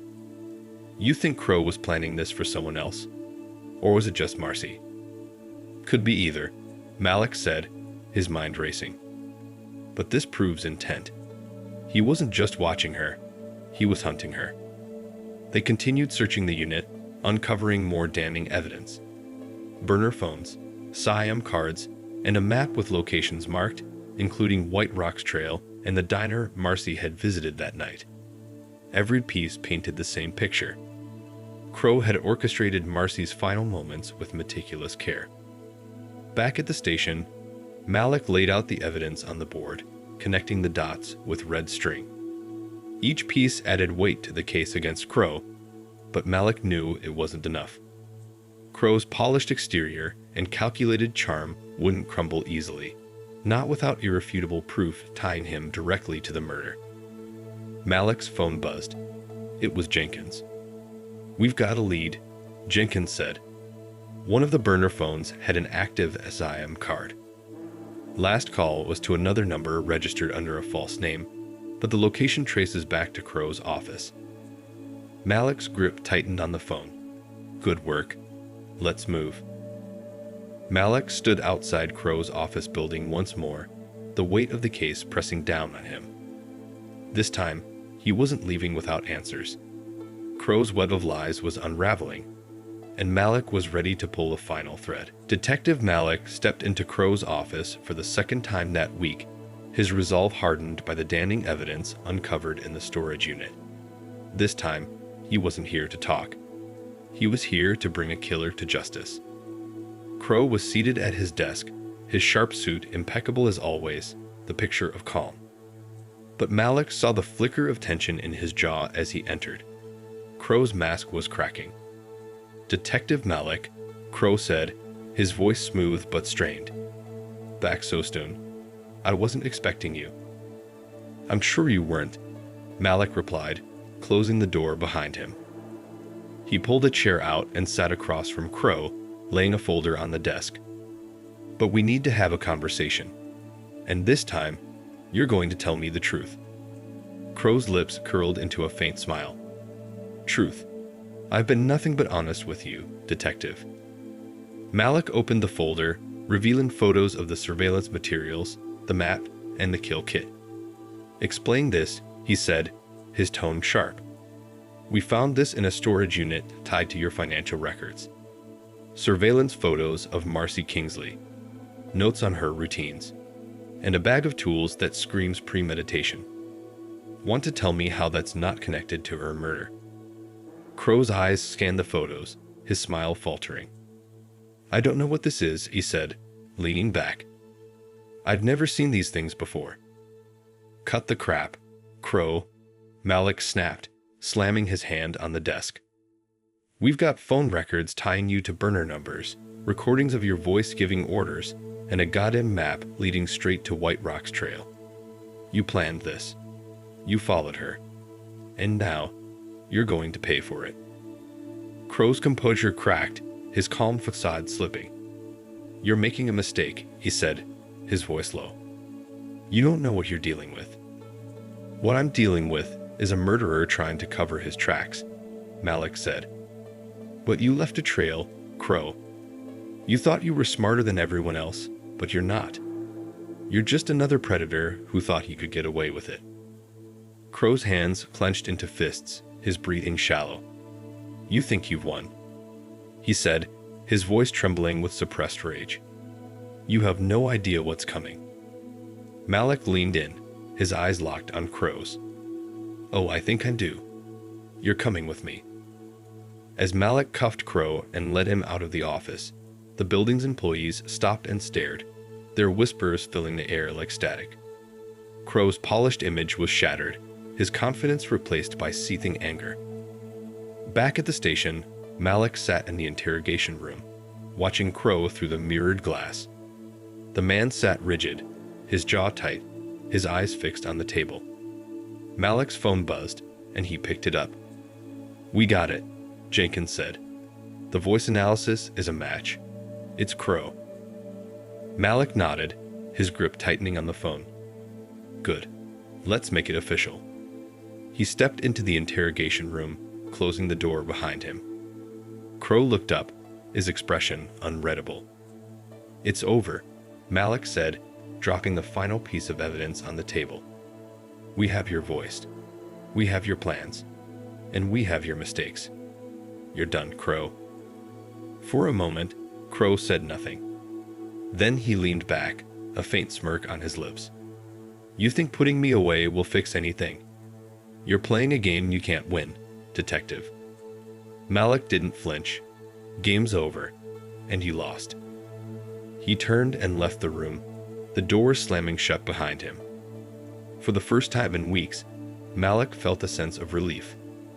But as he walked back to his desk, Crow's parting words lingered in his mind. Somehow, he knew this wasn't the end. The station was quiet in the early hours, a stark contrast to the chaos of the previous evening. Crow was in custody, the evidence against him piling up like a weight Mallick could finally stop carrying. But as he stared at the caseboard in his office, the red strings crisscrossing between photos and documents, unease gnawed at him. Crow's parting words echoed in his mind. You're playing a game you can't win. Mallick rubbed his temples, trying to shake the lingering sense of unfinished business. The case was solid, the surveillance materials, the kill kit, the voice analysis tying Crow to the burner phone recordings. Yet something about it felt too easy. Crow had been meticulous, calculating, a man who thrived on control. Why had he slipped up so badly? Jenkins knocked on the door, breaking Mallick's thoughts. Got the final report from the text, Jenkins said, handing him a folder. Nothing new on Crow's end, but they found something interesting on one of the burner phones. A message log. Mallick opened the folder, scanning the transcripts. The messages were short, cryptic, sent to another burner number that hadn't yet been traced. Trail confirmed. Proceed as planned. Target secure. Finalize instructions. Loose ends addressed. His stomach twisted. The language was cold, impersonal. This wasn't just Crow acting alone. This was bigger, coordinated. Someone else was pulling strings. Any luck tracing the recipient? Mallick asked, his voice tight. Jenkins shook his head. Not yet. Whoever it is, they're careful.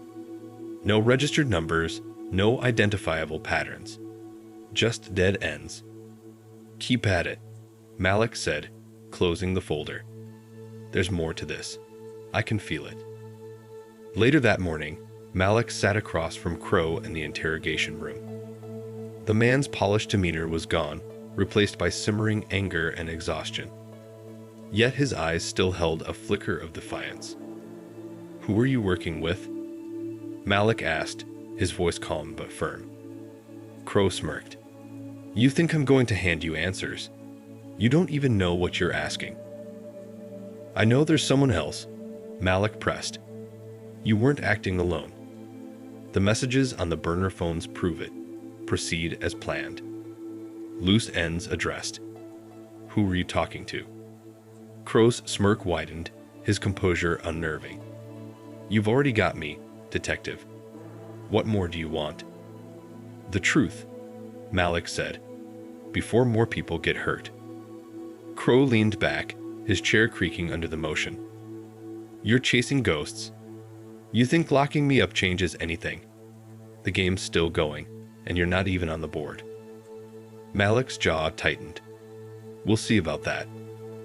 By evening, Mallick sat alone in his office, the weight of the day pressing down on him. Crow's words felt less like bluster and more like a warning. If there were others involved, as the messages suggested, they were still out there. Still watching. Still planning. His phone buzzed, pulling him from his thoughts. It was Jenkins. Mallick, we might have something, Jenkins said. The second burner, the one Crow was messaging.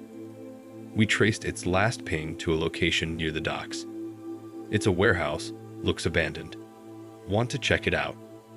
Mallick grabbed his coat. Send me the address. I'm on my way. The docks were deserted, the air thick with the smell of salt water and decay. Mallick parked a block away, approaching the warehouse on foot. Its rusted exterior loomed against the dark sky, the faint sound of waves lapping at the shore in the distance. He drew his flashlight, the beam cutting through the shadows as he slipped inside. The space was cavernous, the faint smell of oil and damp wood hanging in the air. At first glance, it looked empty, but Mallick's instincts told him otherwise. A faint sound caught his attention, a shuffle of movement deeper in the building. He moved carefully, his hand resting on the grip of his holstered gun. The sound grew louder, more distinct, leading him to a small office tucked in the corner of the warehouse. Inside, the room was sparse. A desk, a chair, and a laptop glowing faintly in the darkness. The screen displayed a single message. Detective Mallick, you're getting close. Careful you don't stumble. His blood ran cold. Whoever this was, they knew he was coming. A sound behind him made him spin, his weapon drawn. The room was empty, but the faint echo of footsteps lingered in the air. Mallick's pulse quickened as he scanned the shadows, his mind racing. He was close, but whoever he was chasing was always one step ahead. And they wanted him to know it. The message on the laptop screen burned into Mallick's mind as he stepped back into the dimly lit warehouse. The cryptic words, Detective Mallick, you're getting close. Careful you don't stumble, felt like both a taunt and a warning. Whoever he was up against wasn't just meticulous. They were playing a game with him. Mallick swept his flashlight around the room, looking for anything that might give him a lead. The office was barren, save for the laptop and a few crumpled papers scattered on the floor. He approached the desk, his fingers brushing against the keyboard. The laptop screen had gone dark, but the faint hum of the machine told him it was still on. He powered it back up. A login screen greeted him, demanding a password. Of course, Mallick muttered, pulling out his phone. He snapped a photo of the screen and called Jenkins. Jenkins, I've got a laptop from the warehouse at the docks. I need you to work your magic on it. See if you can bypass the login or pull anything from the drive. On it, Jenkins said. Bring it in. and I'll get started. Mallick closed the laptop and slipped it into his bag. As he turned to leave, his flashlight caught something, a faint scuff mark on the floor near the doorway. Kneeling down, he examined it closer. The mark wasn't old. Someone had been here recently, possibly watching him as he entered. The thought sent a chill down his spine. Back at the station, Mallick handed the laptop to Jenkins, who immediately set to work. Mallick returned to his desk, poring over the notes from the storage unit and the burner phone logs. The evidence tied Crow to Marcy's death, but the messages suggested he wasn't the mastermind. Someone else was calling the shots. A knock at his door pulled him from his thoughts. It was Sergeant Calloway. "You're burning the midnight oil," Calloway said, stepping inside. "Any progress?" "Plenty of questions, not enough answers," Mallick admitted, leaning back in his chair. "Crow's part of this, but he's not the one pulling the strings. Someone else is orchestrating everything. They're careful, calculated, and they know we're closing in." Calloway frowned. "Anything concrete?" Mallick gestured to the board. "The messages, the warehouse, the laptop. All of it points to a larger operation. Crow's just a cog in the machine." "Then we need to find the machine," Calloway said. "And fast." Jenkins called Mallick to the tech lab a few hours later, his expression grim. "I managed to bypass the login," Jenkins said, gesturing to the laptop. "Most of the files are encrypted, but I found one that wasn't. It's a list of names, dates, and locations." Mallick leaned over the screen, scanning the list. The names were unfamiliar, but the dates and locations sent a chill through him. They matched unsolved cases from the past 2 years, disappearances, murders, accidents that didn't quite add up. "This isn't just about Marcy," Mallick said, his voice low. "This is bigger. A network." Jenkins nodded. "Whoever's behind this has been at it for a while, and they're good at covering their tracks." Mallick's jaw tightened. Not good enough. The next morning, Mallick stood before a small team of detectives in the briefing room. He pointed to the board, now updated with the names and locations from the laptop. "We're dealing with a coordinated operation," Mallick said, his voice steady. "This isn't just about Marcy Kingsley. These cases," he gestured to the board, "they're all connected. Different MOs, different victims, but the same invisible hand pulling the strings." "Any leads on the mastermind?" one detective asked. "Not yet," Mallick admitted, "but we've rattled the cage. They know we're onto them, which means they'll either make a mistake or escalate. Either way, we need to be ready." As the team dispersed, Mallick lingered, his eyes fixed on the board. The pieces were coming together, but the picture they formed was darker than he'd ever imagined. And whoever was behind it all was still out there, watching. Detective Mallick sat in the dim glow of his office, the names from the decrypted file playing over and over in his mind. Each one carried the weight of an unsolved case, a life shattered or stolen, and now a connection he couldn't ignore.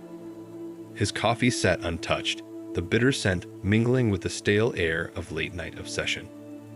Jenkins knocked softly on the door, breaking the silence. "Got something for you," Jenkins said, holding up a stack of printouts. "We cross-referenced the locations and dates with regional police databases. It's worse than we thought." Mallick motioned for him to sit, taking the printouts. As he scanned the pages, his jaw tightened. The list wasn't just a random collection of cases, it was a timeline. The names were connected by geography, the locations forming a crude map of the killer's movements. Each case tied neatly to another, like threads in a twisted web. "This isn't just a network," Mallick muttered. "It's a damn blueprint." Jenkins nodded. "And it's not just Marcy Kingsley. There's a pattern of escalating behavior. Smaller crimes leading to bigger ones. Whoever's behind, this has been perfecting their methods for years." Mallick's phone buzzed, pulling him from the chilling realization. It was Sergeant Calloway. "Mallick?" We've got something, Calloway said. A tip came in about a meeting happening tonight. Anonymous caller. Said it's related to the cases you're working on. Where? Mallick asked, already grabbing his coat. Warehouse District, near Pier 17. They said 11 p.m. sharp. Mallick glanced at the clock. It was already 9:45. I'm on it. Get backup ready, but keep them discreet. I don't want to spook whoever shows up. The warehouse district was a labyrinth of decaying structures and faint echoes. Mallick parked a block away, stepping out into the crisp night air. The distant sound of waves crashing against the pier mingled with the metallic groans of the aging buildings. Pier 17's warehouse loomed ahead, its exterior bathed in shadow. Mallick approached cautiously, his flashlight off to avoid drawing attention. He slipped inside through a side door, the faint smell of salt water and oil thick in the air. Inside, the space was vast and empty, save for a small group of figures clustered near the center. They stood around a makeshift table, their voices low and urgent. Mallick moved closer, staying within the shadows. Everything's in place, one of them said, his tone clipped. The next target's already been identified. What about the detective? Another asked. He's getting too close. Mallick's breath hitched, but he stayed still, straining to hear. He's a problem, the first voice said. But not for long. We've got contingencies. Stick to the plan. The group dispersed quickly, each heading in a different direction. Mallick waited until the last figure left before stepping into the light. On the table lay a single sheet of paper. He grabbed it, his pulse quickening as he read the words. Priority target, Detective Greg Mallick. A chill ran down his spine. The game had just taken a deadly turn, and now, he wasn't just hunting them, they were hunting him. Back at the station, Mallick pinned the sheet to his board. His team gathered around, their faces tense as they read the ominous words. They're escalating, Mallick said, his voice steady despite the turmoil inside. This isn't just about covering their tracks anymore. They're targeting anyone who gets in their way. What's the plan? Jenkins asked, his tone laced with concern. We take the fight to them, Mallick said. No more waiting, no more reacting. We've got a name, a network, and now we know their methods. It's time to bring this to an end. The room fell silent as the weight of his words settled over the team. The stakes had never been higher, but neither had their resolve. Together, they prepared for the battle ahead. Knowing the cost of failure wasn't just another name on a list, it was their lives. Detective Mallick stood before his team, the words priority target. Detective Greg Mallick still echoing in his mind. The board in the briefing room was a mess of connections, red strings crisscrossing between photos, notes, and locations. Every piece of evidence pointed to one undeniable truth. The mastermind behind this operation was both methodical and ruthless. This is it, Mallick began, his voice steady despite the gravity of the situation. We've been chasing shadows, but now the shadows are chasing us. They know we're onto them, and they're making it personal. The team exchanged uneasy glances. Jenkins broke the silence. What's the plan, Mallick? We can't just wait for them to make the next move. Mallick nodded. Exactly. That's why we're flipping the script. If they think I'm the target, we'll use that to our advantage. We set a trap. The plan unfolded with meticulous precision. Mallick, Jenkins, and Sergeant Calloway worked late into the night, reviewing every detail. The goal was simple. Draw the mastermind out of hiding while keeping Mallick one step ahead of their moves. We'll stage a meeting, Mallick explained, pointing to the map on the table. A public location, somewhere they'll feel confident making a move. I'll act like I'm cornered, like I've got no choice but to meet a potential informant. And we'll be watching, Calloway added, his voice firm. Snipers, undercover officers, the works. The moment they make a move, we take them down. Jenkins frowned. You're putting yourself in the crosshairs, Mallick. If anything goes wrong, then it's on me, Mallick interrupted. But this is the only way. They're too careful. If we wait, they'll disappear again, and more people will die. We end this now. The chosen location was a busy park in the heart of the city. It was open, with plenty of sightlines for the team to monitor the operation. Mallick sat on a bench near a fountain, a file folder in hand to sell the illusion of an informant exchange. His eyes scanned the area, his senses heightened. Team Alpha, in position. Jenkins' voice crackled in his earpiece. Team Bravo, ready. Calloway confirmed from another vantage point. Mallick adjusted his tie, his gaze locking onto a figure approaching from the east. The man was nondescript, average height, plain clothes, but his movements were deliberate. He stopped a few feet away, his hands in his pockets. Detective Mallick, the man said, his voice calm and measured. You've been busy. And you've been careful, Mallick replied, keeping his tone casual. But everyone slips up eventually. The man smiled faintly. Maybe. Or maybe you've walked right into our hands. Mallick's grip tightened on the folder, his heart pounding. He glanced to his left, catching the faint reflection of another figure in the fountain's surface.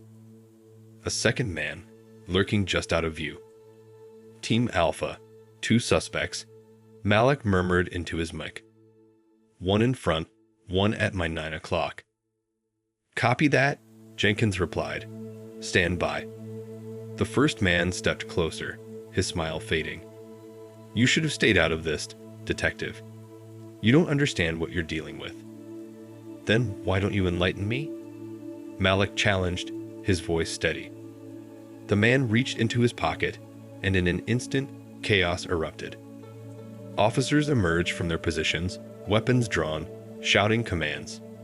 The suspects moved fast, but the team was faster. Within moments, both men were subdued, their hands cuffed behind their backs. Back at the station, Mallick sat across from the first suspect in the interrogation room. The man's calm demeanor had cracked, beads of sweat glistening on his forehead. You thought you were untouchable, Mallick said, his tone cold. But now it's your turn to talk. Who's running this operation? Who's pulling the strings? The man smirked, but his voice wavered. You think this ends with me? You think you've won? You're just scratching the surface, detective. The real power. He stopped, his eyes darting to the mirrored glass. Mallick leaned forward. The real power what? Who are they? The man hesitated, then shook his head. You'll never stop it. This is bigger than you. Bigger than all of us. As the interrogation ended, Mallick returned to his office, the weight of the operation pressing down on him. They'd captured 2 key players, but the mastermind remained elusive. The words of the suspect echoed in his mind. This is bigger than you. Mallick stared at the board, the threads of the case still incomplete. He wasn't done, not by a long shot. But for the first time, he felt the edges of the conspiracy beginning to fray. And he was ready to pull harder. Detective Mallick leaned against the edge of his desk, his eyes scanning the latest evidence spread out before him. The 2 suspects apprehended at the park had yielded some answers but raised even more questions. Their refusal to name the mastermind only deepened Mallick's conviction that the web he was untangling was far larger than he'd initially thought. Jenkins stepped into the office, a tablet in hand, his face marked with exhaustion but determination. We got a hit, Jenkins said, placing the tablet on Mallick's desk. The laptop we pulled from the warehouse, it had an encrypted folder. Took a while, but we cracked it. Mallick straightened, his attention laser-focused on the screen. Jenkins tapped a file, and a series of emails filled the display. The exchanges were between multiple burner accounts, but one name stood out, the broker. What do we know about this broker? Mallick asked, his tone sharp. Not much, Jenkins admitted. The messages paint them as the coordinator, handling logistics, assigning targets, covering tracks. They're the nerve center of this entire operation. Mallick's jaw tightened. And do we have anything concrete? A location? A real name? Jenkins hesitated. One of the emails references a meeting point, an old hunting lodge outside city limits. The time and date match a few weeks back, but there's a chance it's still in use. If this broker is as cautious as they seem, they might not stick to the same location. Mallick grabbed his coat. Then we'd better move before they disappear again. The hunting lodge sat at the end of a long, winding road, its weathered exterior blending into the dense forests that surrounded it. Mallick and his team approached cautiously, their breaths visible in the cold night air. The wind carried the faint scent of pine and damp earth, a stark contrast to the tension crackling in the air. Teams in position. Jenkins' voice came through Mallick's earpiece.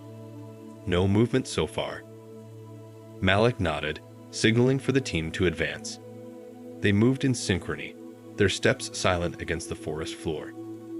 As they reached the lodge, Mallick raised his hand, halting the group. "Eyes open," he whispered. "We don't know what we're walking into." With a swift motion, Mallick pushed the door open, his flashlight cutting through the darkness. The interior was sparse, dusty furniture, a few scattered papers, and the lingering smell of smoke.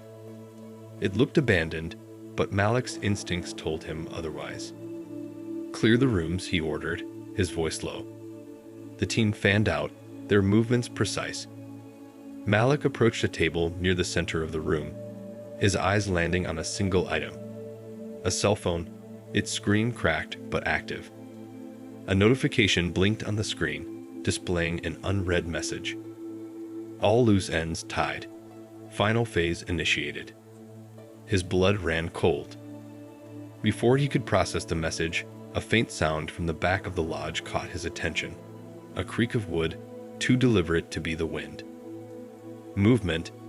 Mallick hissed into his mic, drawing his weapon. He moved toward the sound, his flashlight slicing through the shadows.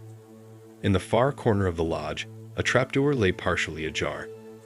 Mallick gestured for backup, then yanked the door open, revealing a narrow staircase descending into darkness. The basement was a stark contrast to the lodge above. Where the upper level felt abandoned, the basement was alive with activity.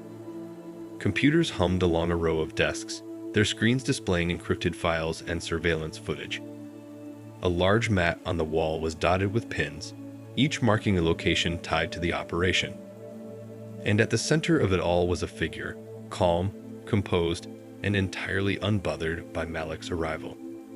"So," the man said, turning slowly, "you finally found me." "The broker," Mallick said, his voice steady. "It's over." The broker chuckled, a sound that sent a chill down Mallick's spine. "Over? Detective, this has barely begun."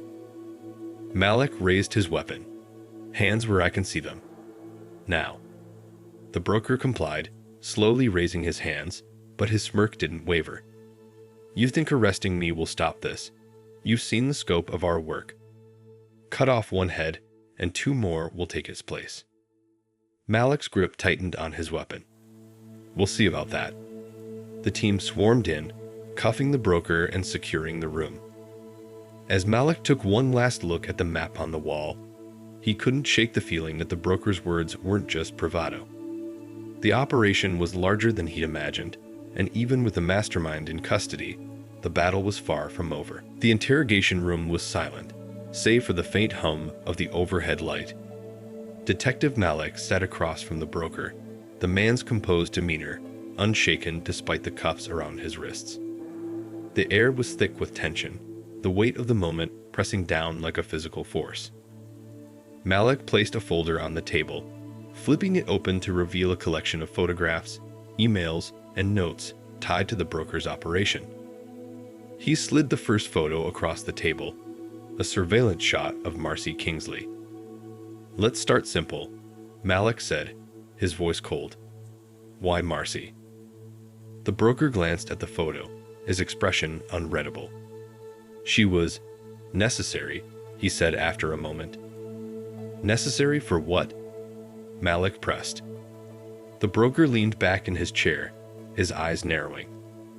You think taking me down will stop this? The wheels are already in motion, detective. Marcy was just one piece of a much larger puzzle. Then give me the full picture, Mallick said, his voice sharp. Who are you working for? What's the endgame? The broker chuckled, shaking his head. You wouldn't understand. Even if I told you, you'd still be 10 steps behind. This isn't about one girl or even the network. It's about control, power, inevitability. Mallick slammed his hand on the table, the sound echoing through the small room. Cut the cryptic nonsense. You think I don't know what you've done, the people you've hurt. You don't get to sit there and lecture me about inevitability. The broker's smirk faltered for the first time, a flicker of something darker crossing his face. You think you've uncovered the truth, detective. All you've done is peel back one layer. There are forces at play here that you can't begin to comprehend. Mallick leaned in, his voice low and dangerous. Try me. Outside the interrogation room, Jenkins and Sergeant Calloway watched through the one-way glass. Jenkins' face was tense, his arms crossed as he listened to the exchange. He's not cracking, Jenkins muttered. Not in the way we need him to. Calloway nodded grimly. He's playing the long game. The question is, how much time do we have before his network reacts? Jenkins sighed. We've got teams working through the evidence we pulled from the lodge, but it's a lot to sift through. If he's right about the scale of this, we're just scratching the surface. Back in the room, Mallick tried a different approach. He pulled out another photo, this one of the map found in the broker's basement. The locations were marked with precision, a roadmap to the conspiracy. Tell me about the map, Mallick said. What are these locations? Future targets. The broker's eyes flicked to the photo, a faint smile returning to his lips. You think I'm just going to hand you answers? You're more naive than I thought. You're already caught, Mallick countered. Your network's unraveling. Every second you sit here in silence, my team is dismantling the empire you've built. So you can talk now and make this easier for yourself, or you can keep playing games and watch everything crumble. The broker's smile widened. You think you're dismantling anything? Go ahead, detective. Chase your threads. But every move you make, every lead you follow, it's all part of the design. Later that night, Mallick sat in his office, exhaustion clawing at him. The broker's words weighed heavily on his mind. The man wasn't just a criminal. He was a strategist, someone who thrived on staying 10 steps ahead. Jenkins entered, carrying a file. We found something in the lodge's basement, he said, placing the file on Mallick's desk. It's a list of offshore accounts. Big money moving through them. Could be how they're funding this operation. Mallick flipped through the file, his eyes narrowing. Follow the money, he muttered. If we can cut off their funding, we can cripple the network. Jenkins nodded. Already on it. But it's going to take time. These accounts are layered through shell companies and fake identities. Mallick leaned back, his mind racing.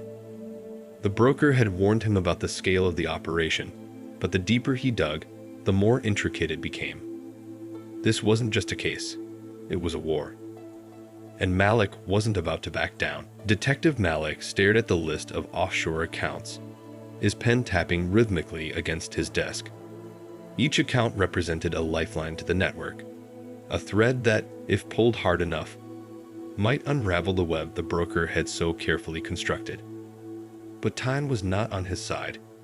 Every second the accounts remained active was another opportunity for the network to regroup, relocate, and retaliate. Jenkins entered the office, carrying a laptop and a fresh cup of coffee. His face was etched with exhaustion, but his determination hadn't waned. You're going to want to see this, Jenkins said, placing the laptop on Mallick's desk. He opened a file, revealing a series of transactions. We've tracked one of the accounts. It's being used to fund a shipping company, Durham Freight Logistics.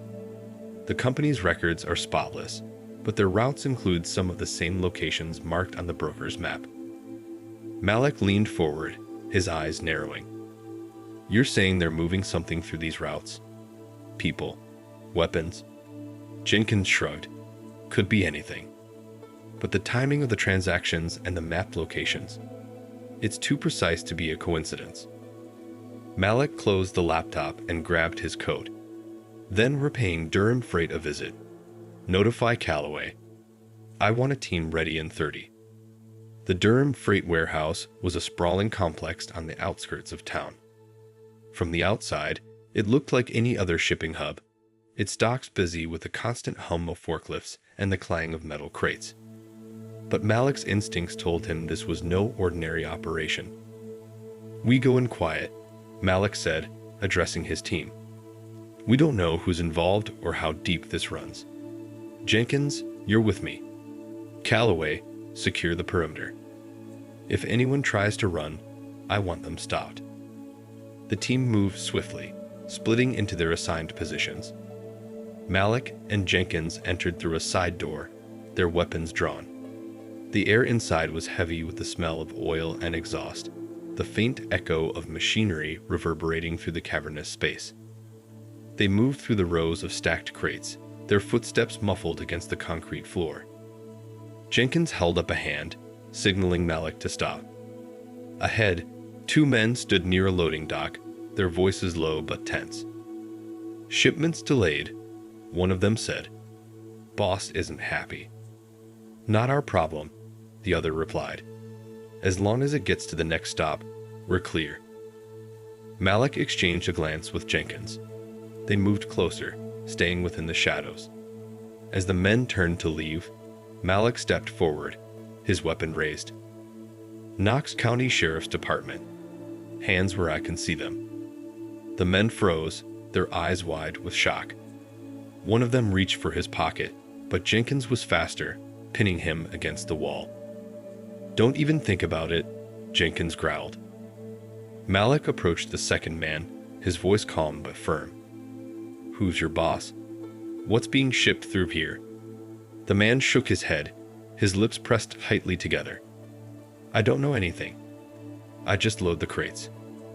Crates headed to every location on this map, Mallick said, holding up a copy of the broker's diagram.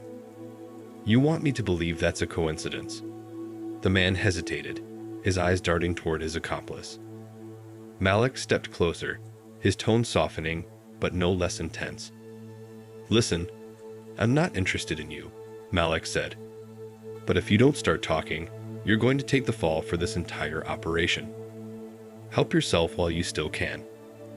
The man swallowed hard, sweat beading on his forehead. All right. It's shipments. Electronics mostly. But some of the crates, they're sealed. We're not allowed to touch them. Who gives the orders? Mallick pressed. Don't know his name, the man said. We just call him Mr. Black. He shows up once a month, checks the logs, and leaves. That's all I know, I swear. Back at the station, Mallick added the new intel to the board. The name Mr. Black loomed like a shadow over the case, another layer to the conspiracy. Jenkins entered the room, his expression grim. We traced the sealed crates.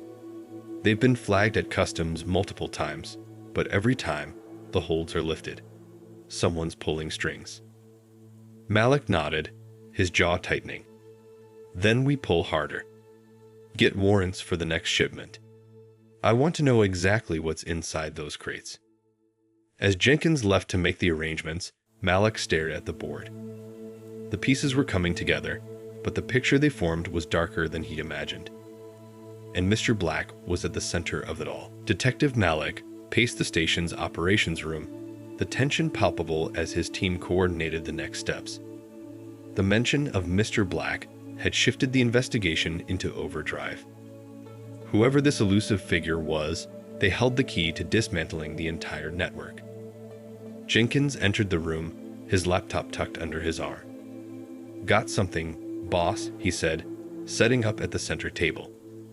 The warrant came through for Durham Freight's next shipment. Customs flagged it, and the crates are being held at the port. Mallick stopped pacing, his eyes narrowing. What's the timeline? Crates will be unloaded in an hour, Jenkins said. We'll have a full team there, but the port's security isn't exactly airtight. If Mr. Black has someone on the inside, they might try to move early. Mallick nodded, his mind racing. Then we need to be faster. Get Calloway and the tactical unit on standby. We're heading to the port now. The port was a sprawling maze of stacked shipping containers and towering cranes, the salty breeze carrying the faint hum of machinery. Mallick and his team moved with purpose, splitting into groups to cover more ground. The crates in question were marked with a specific identifier. One Jenkins had traced through the broker's files. Mallick's earpiece crackled to life. We've got eyes on the containers, Calloway's voice came through. Dock 12. No movement yet. Hold position, Mallick replied. He signaled to Jenkins, who was reviewing a live feed from a security drone. Anything unusual? Jenkins frowned, zooming in on a group of workers. One guy's hanging back, not engaging with the others. Could be nothing, but he's not following the usual pattern. Let's find out, Mallick said, moving toward Dock 12. The team advanced quietly, their weapons ready. As they approached, the worker Jenkins had flagged glanced around nervously before pulling out a phone. Hands where I can see them, Mallick shouted, his voice cutting through the din.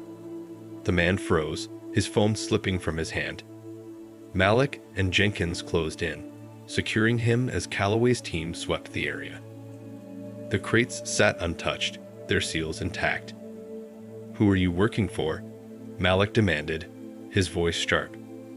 The man stammered, his eyes darting wildly. I don't know. They just pay me to watch. To call if anyone comes near the containers. Who pays you? Mallick pressed, his grip tightening. I don't know his name, the man said. It's all through cash drops. He's just called Lack. Mallick exchanged a glance with Jenkins. Secure him, he said. Let's open those crates. The seals were cut, and the first crate's lid was lifted. Inside, rows of electronic devices were neatly packed, their serial numbers carefully scratched off. Jenkins ran a scanner over them, his brow furrowing. These aren't just electronics, Jenkins said. They're modified. High-grade tech, military-level encryption. This isn't for resale, it's for operations. Mallick nodded, moving to the next crate. As it was opened, a chill ran down his spine. Inside were weapons, compact, untraceable, and lethal. We've got our answer, Mallick said grimly. This isn't smuggling, it's arming. Calloway approached, his face tense. If this is what's coming through now, imagine what's already out there. Mallick's jaw tightened. Then we need to shut it down at the source. Jenkins, track every shipment tied to these accounts. If there's a hub, I want to know where it is. Back at the station, the team worked through the night. Each thread pulled revealed more connections, the scale of the network becoming clearer. The name Mr. Black surfaced repeatedly, but the person behind it remained elusive. Jenkins burst into Mallick's office, his face lit with determination. We found something. A warehouse flagged in the financials. Remote location, minimal oversight. If Mr. Black's running operations, this could be it. Mallick grabbed his coat. Then we're not waiting. Get the team ready. This ends tonight. As they prepared for the raid, Mallick couldn't shake the weight of the case. Every step brought him closer to the truth, but the cost of failure loomed larger with each revelation. This wasn't just a network, it was a machine built to thrive in the shadows, and he was about to step into its heart. The convoy of unmarked SUVs rolled down the desolate road toward the warehouse Jenkins had flagged. The tension in the vehicles was palpable, the air thick with anticipation and nerves. Detective Mallick sat in the lead vehicle, his jaw clenched as he reviewed the operational plan once more. Tonight, they would take the fight directly to Mr. Black's operation. There was no room for error. Jenkins' voice crackled over the comms. Approaching target. Perimeter scan shows minimal activity, but thermal imaging picks up heat signatures inside. Looks like we've got a full house. Copy that, Mallick replied. He turned to Calloway, who was riding shotgun. We go in silent. Priority is securing Mr. Black and any critical intel. No one leaves that building without an escort. Calloway nodded, his expression grim. Understood. The SUVs came to a halt 100 yards from the warehouse. The team disembarked quickly, their movements precise and quiet. Mallick led the charge, his weapon drawn as they approached the entrance. The warehouse loomed ahead, its metal exterior illuminated by faint floodlights. Inside, the warehouse was a maze of stacked crates and industrial equipment. The hum of machinery filled the air, masking the team's footsteps as they fanned out. Mallick signaled for Jenkins to stay close, his eyes scanning the shadows for any sign of movement. A sharp noise to their left made Mallick freeze. He held up a hand, motioning for the team to halt. From behind a stack of crates, a figure emerged, armed and alert. Mallick reacted instantly, leveling his weapon. Drop it. Now, he barked. The man hesitated, his eyes darting toward the nearest exit. Before he could move, Calloway stepped into view, his shotgun trained on the target. You heard him, Calloway growled. Weapon on the ground, hands where we can see them. The man complied, dropping his gun and raising his hands. Mallick approached cautiously, securing the weapon before shoving the man to his knees. Who's in charge here? Mallick demanded. The man glared up at him, defiant. You're too late. It's already done. Mallick's stomach churned, but he kept his expression steely. We'll see about that. Jenkins, stay with him. The rest of you, move out. As they pushed deeper into the warehouse, the heat signatures Jenkins had identified came into focus. A group of operatives was gathered around a central workstation, their attention fixed on a series of monitors. Mallick signaled for the team to surround them. Hands up. Step away from the computers, Mallick shouted. The operatives scrambled, some reaching for weapons, but the team moved quickly, disarming them before anyone could fire a shot. As the last operative was subdued, Mallick turned his attention to the workstation. The monitors displayed encrypted files and live feeds from various locations, clearly the nerve center of the operation. Jenkins joined Mallick, his fingers flying across the keyboard as he worked to download the data. This is big, Jenkins muttered. Looks like communication logs, financial transfers, and… Wait, what is it? Mallick asked, leaning over his shoulder. Jenkins pointed to a live feed showing a high-profile event downtown. They're planning something. Looks like it's happening now. Mallick's heart sank. Can you trace it? Already on it, Jenkins replied. But if we're going to stop this, we need to move fast. With the warehouse secured and the operatives in custody, Mallick and his team regrouped outside. Jenkins approached, holding a tablet displaying the traced feed. The event is at the downtown Civic Center, Jenkins said. High security, but if they've infiltrated, it's going to get messy. Mallick turned to Calloway. Get the tactical team downtown. Coordinate with local PD and secure the perimeter. Jenkins and I will head there now. Calloway nodded. We're on it. As the team mobilized, Mallick climbed into an SUV with Jenkins. The city lights blurred past as they sped toward the Civic Center, the weight of the operation pressing down on them. If this is their endgame, Jenkins said quietly, then we're walking right into it. Mallick tightened his grip on the steering wheel. Then we'd better be ready to end it. The downtown Civic Center buzzed with energy as crowds gathered for the high-profile charity gala. Dressed in formal attire, attendees milled about, oblivious to the looming threat. Detective Mallick and Jenkins parked a block away, their tactical gear hidden beneath long coats as they approached the perimeter. The Civic Center was a fortress of glass and steel, its sleek design lit by glowing floodlights. Security guards patrolled the entrances, their attention divided between the event and the crowd outside. Mallick activated his comms, speaking into his earpiece. Calloway, status update. Perimeter secured, Calloway replied. Local PD is posted at all exits. No one gets in or out without our say-so. Good, Mallick said. Jenkins and I are heading inside. Eyes open. They're here. Inside, the atmosphere was a stark contrast to the tension outside. Guests in evening gowns and tuxedos sipped champagne under crystal chandeliers, the air filled with the hum of polite conversation and soft music. Mallick and Jenkins moved through the crowd, their trained eyes standing for anything out of place. Jenkins' voice was low. The feed from the warehouse showed activity on the second floor. Private rooms, likely VIP access. If they're staging something, that's where it'll be. Mallick nodded. Let's move. They ascended the grand staircase, blending seamlessly with the attendees. At the top, two men in black suits flanked a door marked Private. Jenkins nudged Mallick, tilting his head toward the guards. They're not standard security, Jenkins murmured. No, Mallick agreed. They're ours.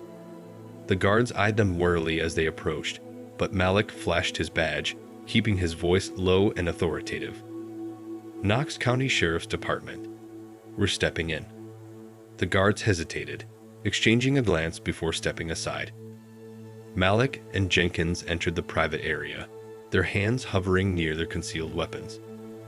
The room was a stark contrast to the elegance of the gala below.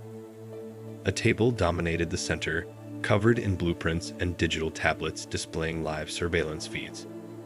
Three men stood around it, their focus broken as Mallick and Jenkins entered.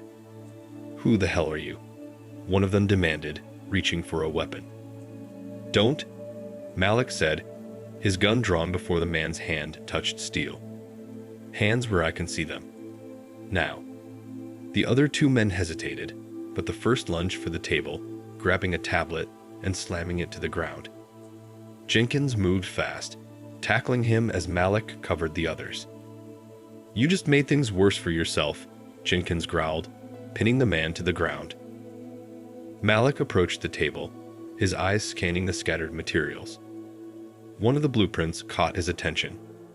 A schematic of the Civic Center, marked with red lines leading to the main ballroom. They've planted something, Mallick said, his voice urgent. Jenkins, secure these guys. I'm heading down. Back in the ballroom, the music continued, the crowd oblivious to the danger above. Mallick's eyes swept the room, searching for anything out of place. Near the stage, a large decorative planter drew his attention. It was out of alignment with the others, its position slightly off. Mallick moved quickly, brushing past guests as he reached the planter. Beneath the foliage, he spotted it. A black box, its surface sleek and ominous, with a timer counting down. 0342. Mallick's heart raced as he activated his comms. Calloway, we've got a device in the ballroom. I need the bomb squad here now. On their way, Calloway replied. Can you disarm it? Mallick examined the device. Wires ran into a sealed casing, the timer's digits glowing red. I'll have to try. Jenkins' voice came through. Mallick, I've got one of the guys talking. They were planning to trigger a panic, use the crowd to cover and escape. That bomb isn't just for show. Copy that? Mallick said, his hands steady as he worked. He removed a multi-tool from his pocket, carefully opening the casing. The timer ticked down, each second an eternity. 0215. Sweat beaded on his brow as he traced the wires, his mind racing. Red, blue, yellow. Which one was the trigger?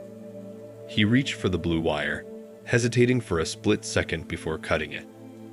The timer stopped at 0109. Mallick exhaled, his hands trembling slightly as he secured the device. Calloway, device is disarmed. Crowd is safe. The relief in Calloway's voice was evident. Good work. We've got the rest of their team in custody. This operation just fell apart. As the guests began to leave, unaware of how close they'd come to disaster, Mallick stood near the exit, watching them file out. Jenkins joined him, his face a mix of exhaustion and satisfaction. "We got them," Jenkins said. "Mr. Black's network is crumbling. This was their big move, and we stopped it." The glow of the morning sun seeped into the station's operations room, casting long shadows over the scattered files and monitors. Detective Mallick sat at the center table, his fingers drumming on the surface as the adrenaline from the previous night's operation began to wane. They had stopped a disaster, dismantled a key part of Mr. Black's network, but Mallick's instincts told him it wasn't over. Jenkins entered, carrying 2 cups of coffee. He set one in front of Mallick, then sank into the chair across from him, exhaustion etched into his face. "Intel still coming in from the gala," Jenkins said, sliding a tablet across the table. "We've identified the men we picked up at the warehouse and the event. Low-level operatives, but one of them." Jenkins paused, tapping the screen. "He's connected." Mallick looked at the highlighted name, Victor Shaw. Beneath the name were records linking Shaw to several major financial transactions, all routed through shell companies tied to Mr. Black's network. "Shaw," Mallick murmured. "What do we know?" "Corporate middleman," Jenkins replied. "Specializes in laundering money through legitimate businesses. We've been monitoring his activities for months, but nothing's ever stuck. Last night might change that." Mallick nodded, his mind already spinning. "Bring him in. If anyone knows how to find Mr. Black, it's him." The interrogation room was cold and sterile, its bare walls amplifying the tension in the air. Victor Shaw sat at the table, his expensive suit rumpled, his slicked back hair now disheveled. Mallick entered, a folder under his arm, his expression unreadable. "Mr. Shaw," Mallick began, setting the folder down. "Let's cut to the chase. You're tied to last night's operation. We have evidence linking you to the network, the funds, and the men who tried to kill hundreds of people. Care to explain?" Shaw's lips twitched into a faint smirk. "Detective, I'm just a businessman. I don't know anything about." Mallick slammed a photo onto the table. It showed Shaw entering the warehouse 2 days before the operation. "Don't," Mallick said sharply. "We have you on tape. We know you were there. What we don't know is why. Talk now, and maybe we can work something out." Shaw's smirk faltered, his fingers tapping nervously against the table. "Look, I don't know much. I'm just the millman. I move money, coordinate logistics. That's it." "For Mr. Black," Mallick pressed. "Where is he?" Shaw hesitated, his gaze darting to the mirrored glass. I've never met him. Everything's done through proxies. Emails, phone calls, encrypted messages. He's a ghost." Mallick leaned in, his voice low and dangerous. "Ghosts leave footprints, Shaw. You've been following his orders for years. You know more than you're letting on. Help us find him, or you're going down for everything."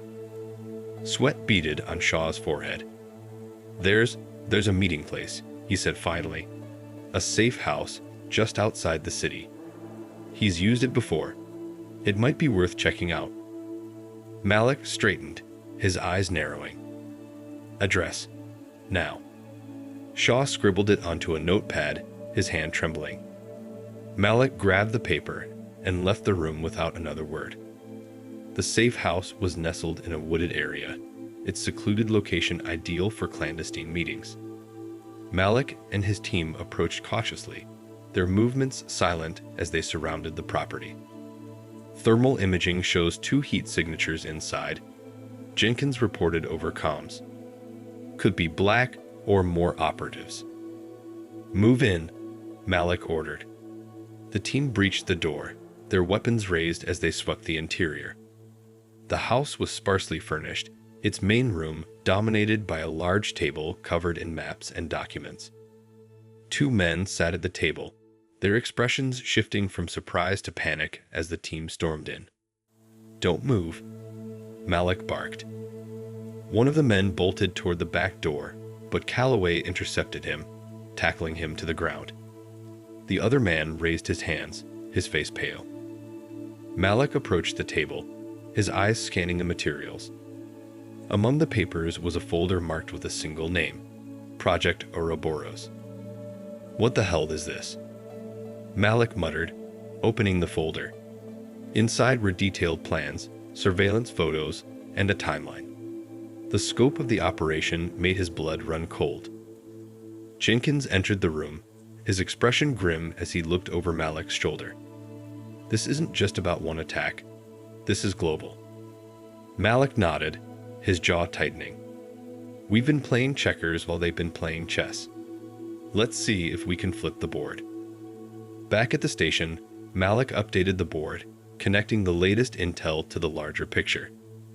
The safe house raid had provided a trove of information, but the name Project Ouroboros loomed like a shadow over everything.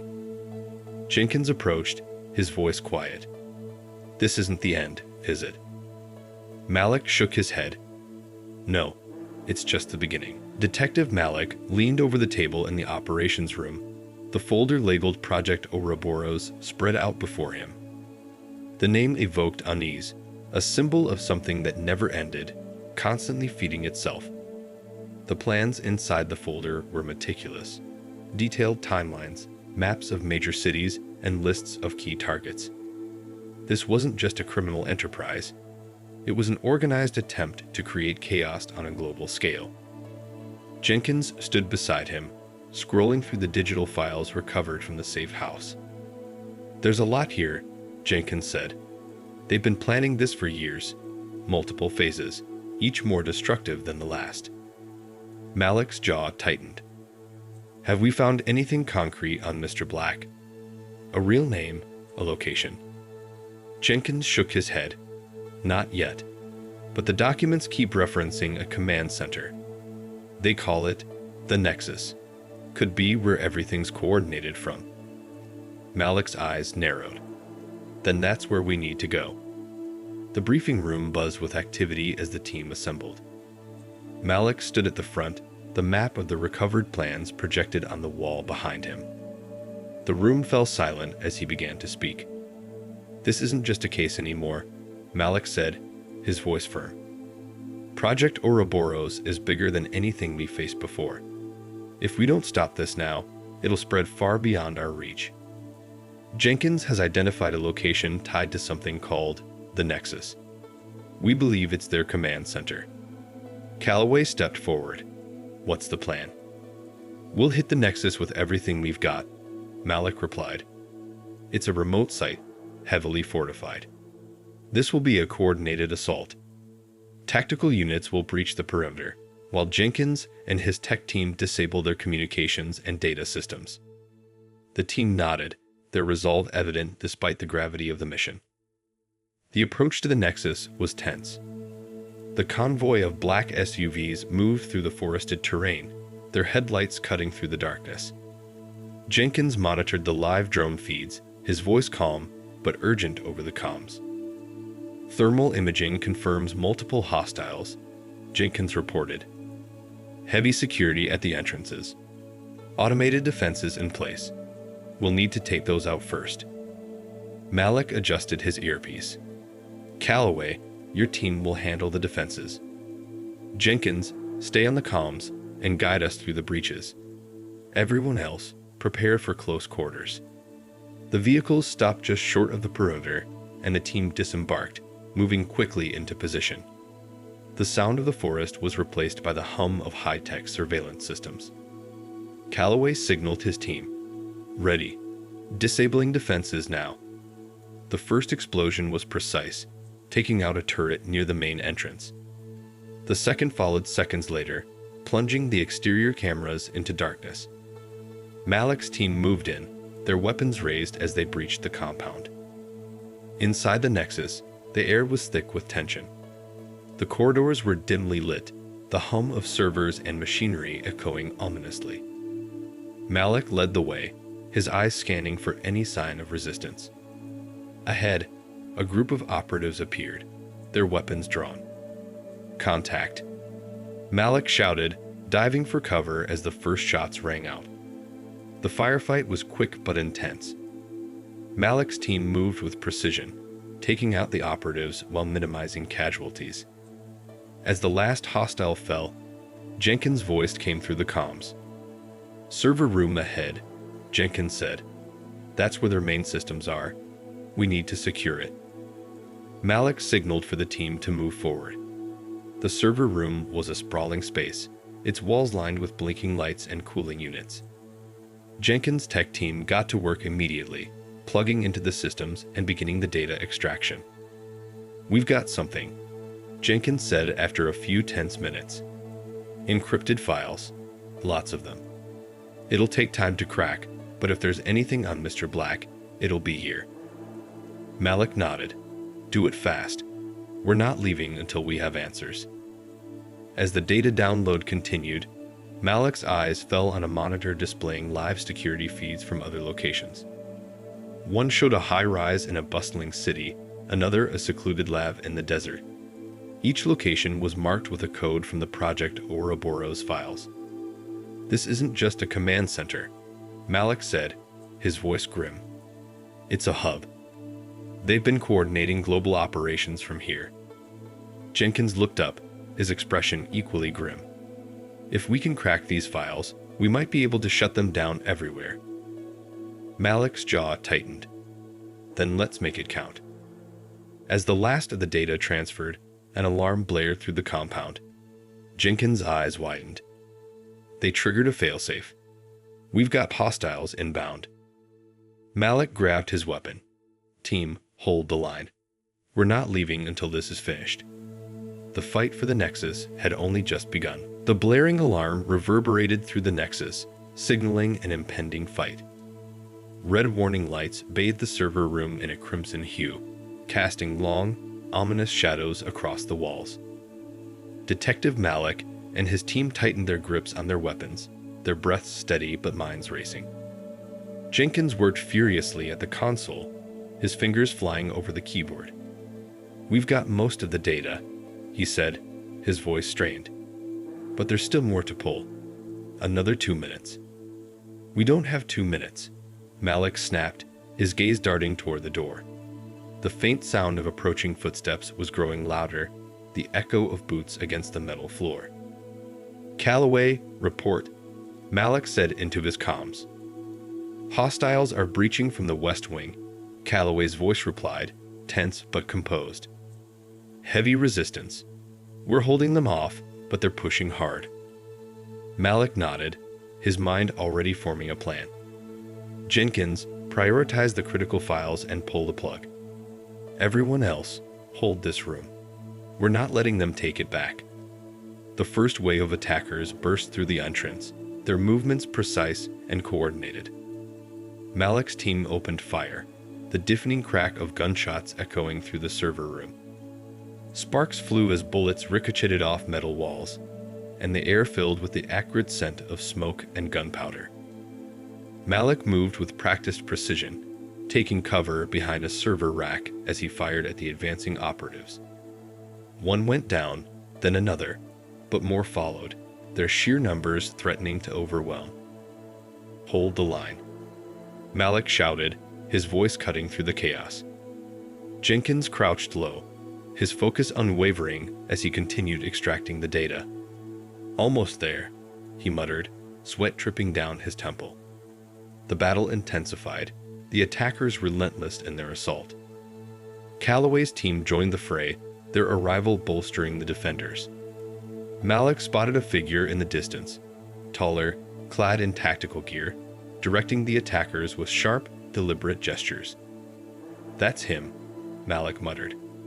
"Jenkins, do you have visual on a lead operative?" Jenkins glanced up, his eyes widening. "That's not just a leader. That's Mr. Black. Mallick's jaw clenched. Calloway, keep the team here. I'm going after him. Mallick weaved through the chaos, his movements calculated as he pursued Mr. Black. The mastermind moved with military precision, his path leading deeper into the Nexus. Mallick followed, his heart pounding as the corridors twisted and turned. Finally, they reached a large observation room overlooking the main compound. Mr. Black stood at the center, his back turned to Mallick as he surveyed the chaos below. "You've made quite the mess," Mr. Black said without turning. His voice was calm, almost amused. Mallick raised his weapon, his voice cold. "It's over. Step away from the console." Mr. Black turned slowly, his expression unshaken. "Over. Detective, this is just the beginning. You think cutting off one head will stop the Hydra?" Mallick stepped closer, his grip tightening on the trigger. "You've lost your command center. Your network is exposed. You've got nothing left." Mr. Black's lips curled into a faint smile. "Oh, Detective, you still don't understand. Ouroboros isn't just a network. It's an idea. And ideas." He gestured to the chaos below. "Ideas don't die." Before Mallick could respond, Mr. Black pressed a button on the console. The monitors flickered, displaying a countdown. 0100. "Failsafe activated," Mr. Black said, his tone almost conversational. "You have 60 seconds to decide. Save the Nexus or save your team." Mallick's eyes darted to the console, then back to Mr. Black. Without hesitation, he fired. The shot hit Mr. Black in the shoulder, spinning him to the ground. "You're coming with me," Mallick growled, grabbing the man by his collar. "Jenkins, I need that countdown stopped. Now." Back in the server room, Jenkins worked frantically, his fingers flying over the keyboard. The countdown ticked down mercilessly. 00:10. Come on, Jenkins muttered. Finally, with 2 seconds left, the screen went dark. The alarm silenced, replaced by an eerie quiet. Mallick dragged Mr. Black into the server room, his team's expressions a mix of relief and exhaustion. "We've got him," Mallick said, his voice firm. "And we got the data. It's over." Mr. Black chuckled weakly, blood staining his tactical gear. "For now, Detective. But Ouroboros always returns." Mallick stared down at him, his resolve hardening. "Then we'll be ready." The early morning light filtered through the shattered windows of the Nexus, casting long shadows over the aftermath of the raid. Detective Mallick stood in the center of the server room, surveying the wreckage. Mr. Black sat cuffed to a chair, his once impeccable demeanor replaced by exhaustion and barely concealed anger. Jenkins approached, holding a tablet with the decrypted files. His face was a mix of triumph and exhaustion. "We've got everything," he said, handing the tablet to Mallick. "Names, locations, financial trails. It's all here. This is the heart of Ouroboros." Mallick scrolled through the data, the sheer scale of the operation staggering. Politicians, corporations, international operatives. The tendrils of the conspiracy reached further than he imagined. He turned to Mr. Black, his expression grim. "You're done," Mallick said. "Every name, every connection. It's all here. You're not just going down for this. You're taking everyone with you." Mr. Black smiled faintly, his eyes cold. "Do you think this ends with me, Detective? Ouroboros is bigger than any one person. You'll spend the rest of your life chasing ghosts." "Maybe," Mallick replied, "but ghosts don't kill people. You do. And now, it's over." Back at the station, the mood was a mix of celebration and weariness. The raid on the Nexus had been a success, but the data revealed a long road ahead. As Mallick entered the operations room, his team erupted in applause. Jenkins clapped him on the back. "You did it, boss," Jenkins said. "We all did." Mallick nodded, but his mind was already on the next steps. The files from the Nexus were a goldmine, but they also painted a picture of an operation that wouldn't go quietly. "This is just the beginning," Mallick said, addressing the team. "We've taken down their command center, but the network is still out there. We're going to dismantle it, piece by piece. Every name on that list, every account, every safe house, we're going after all of it." The team nodded, their resolve evident.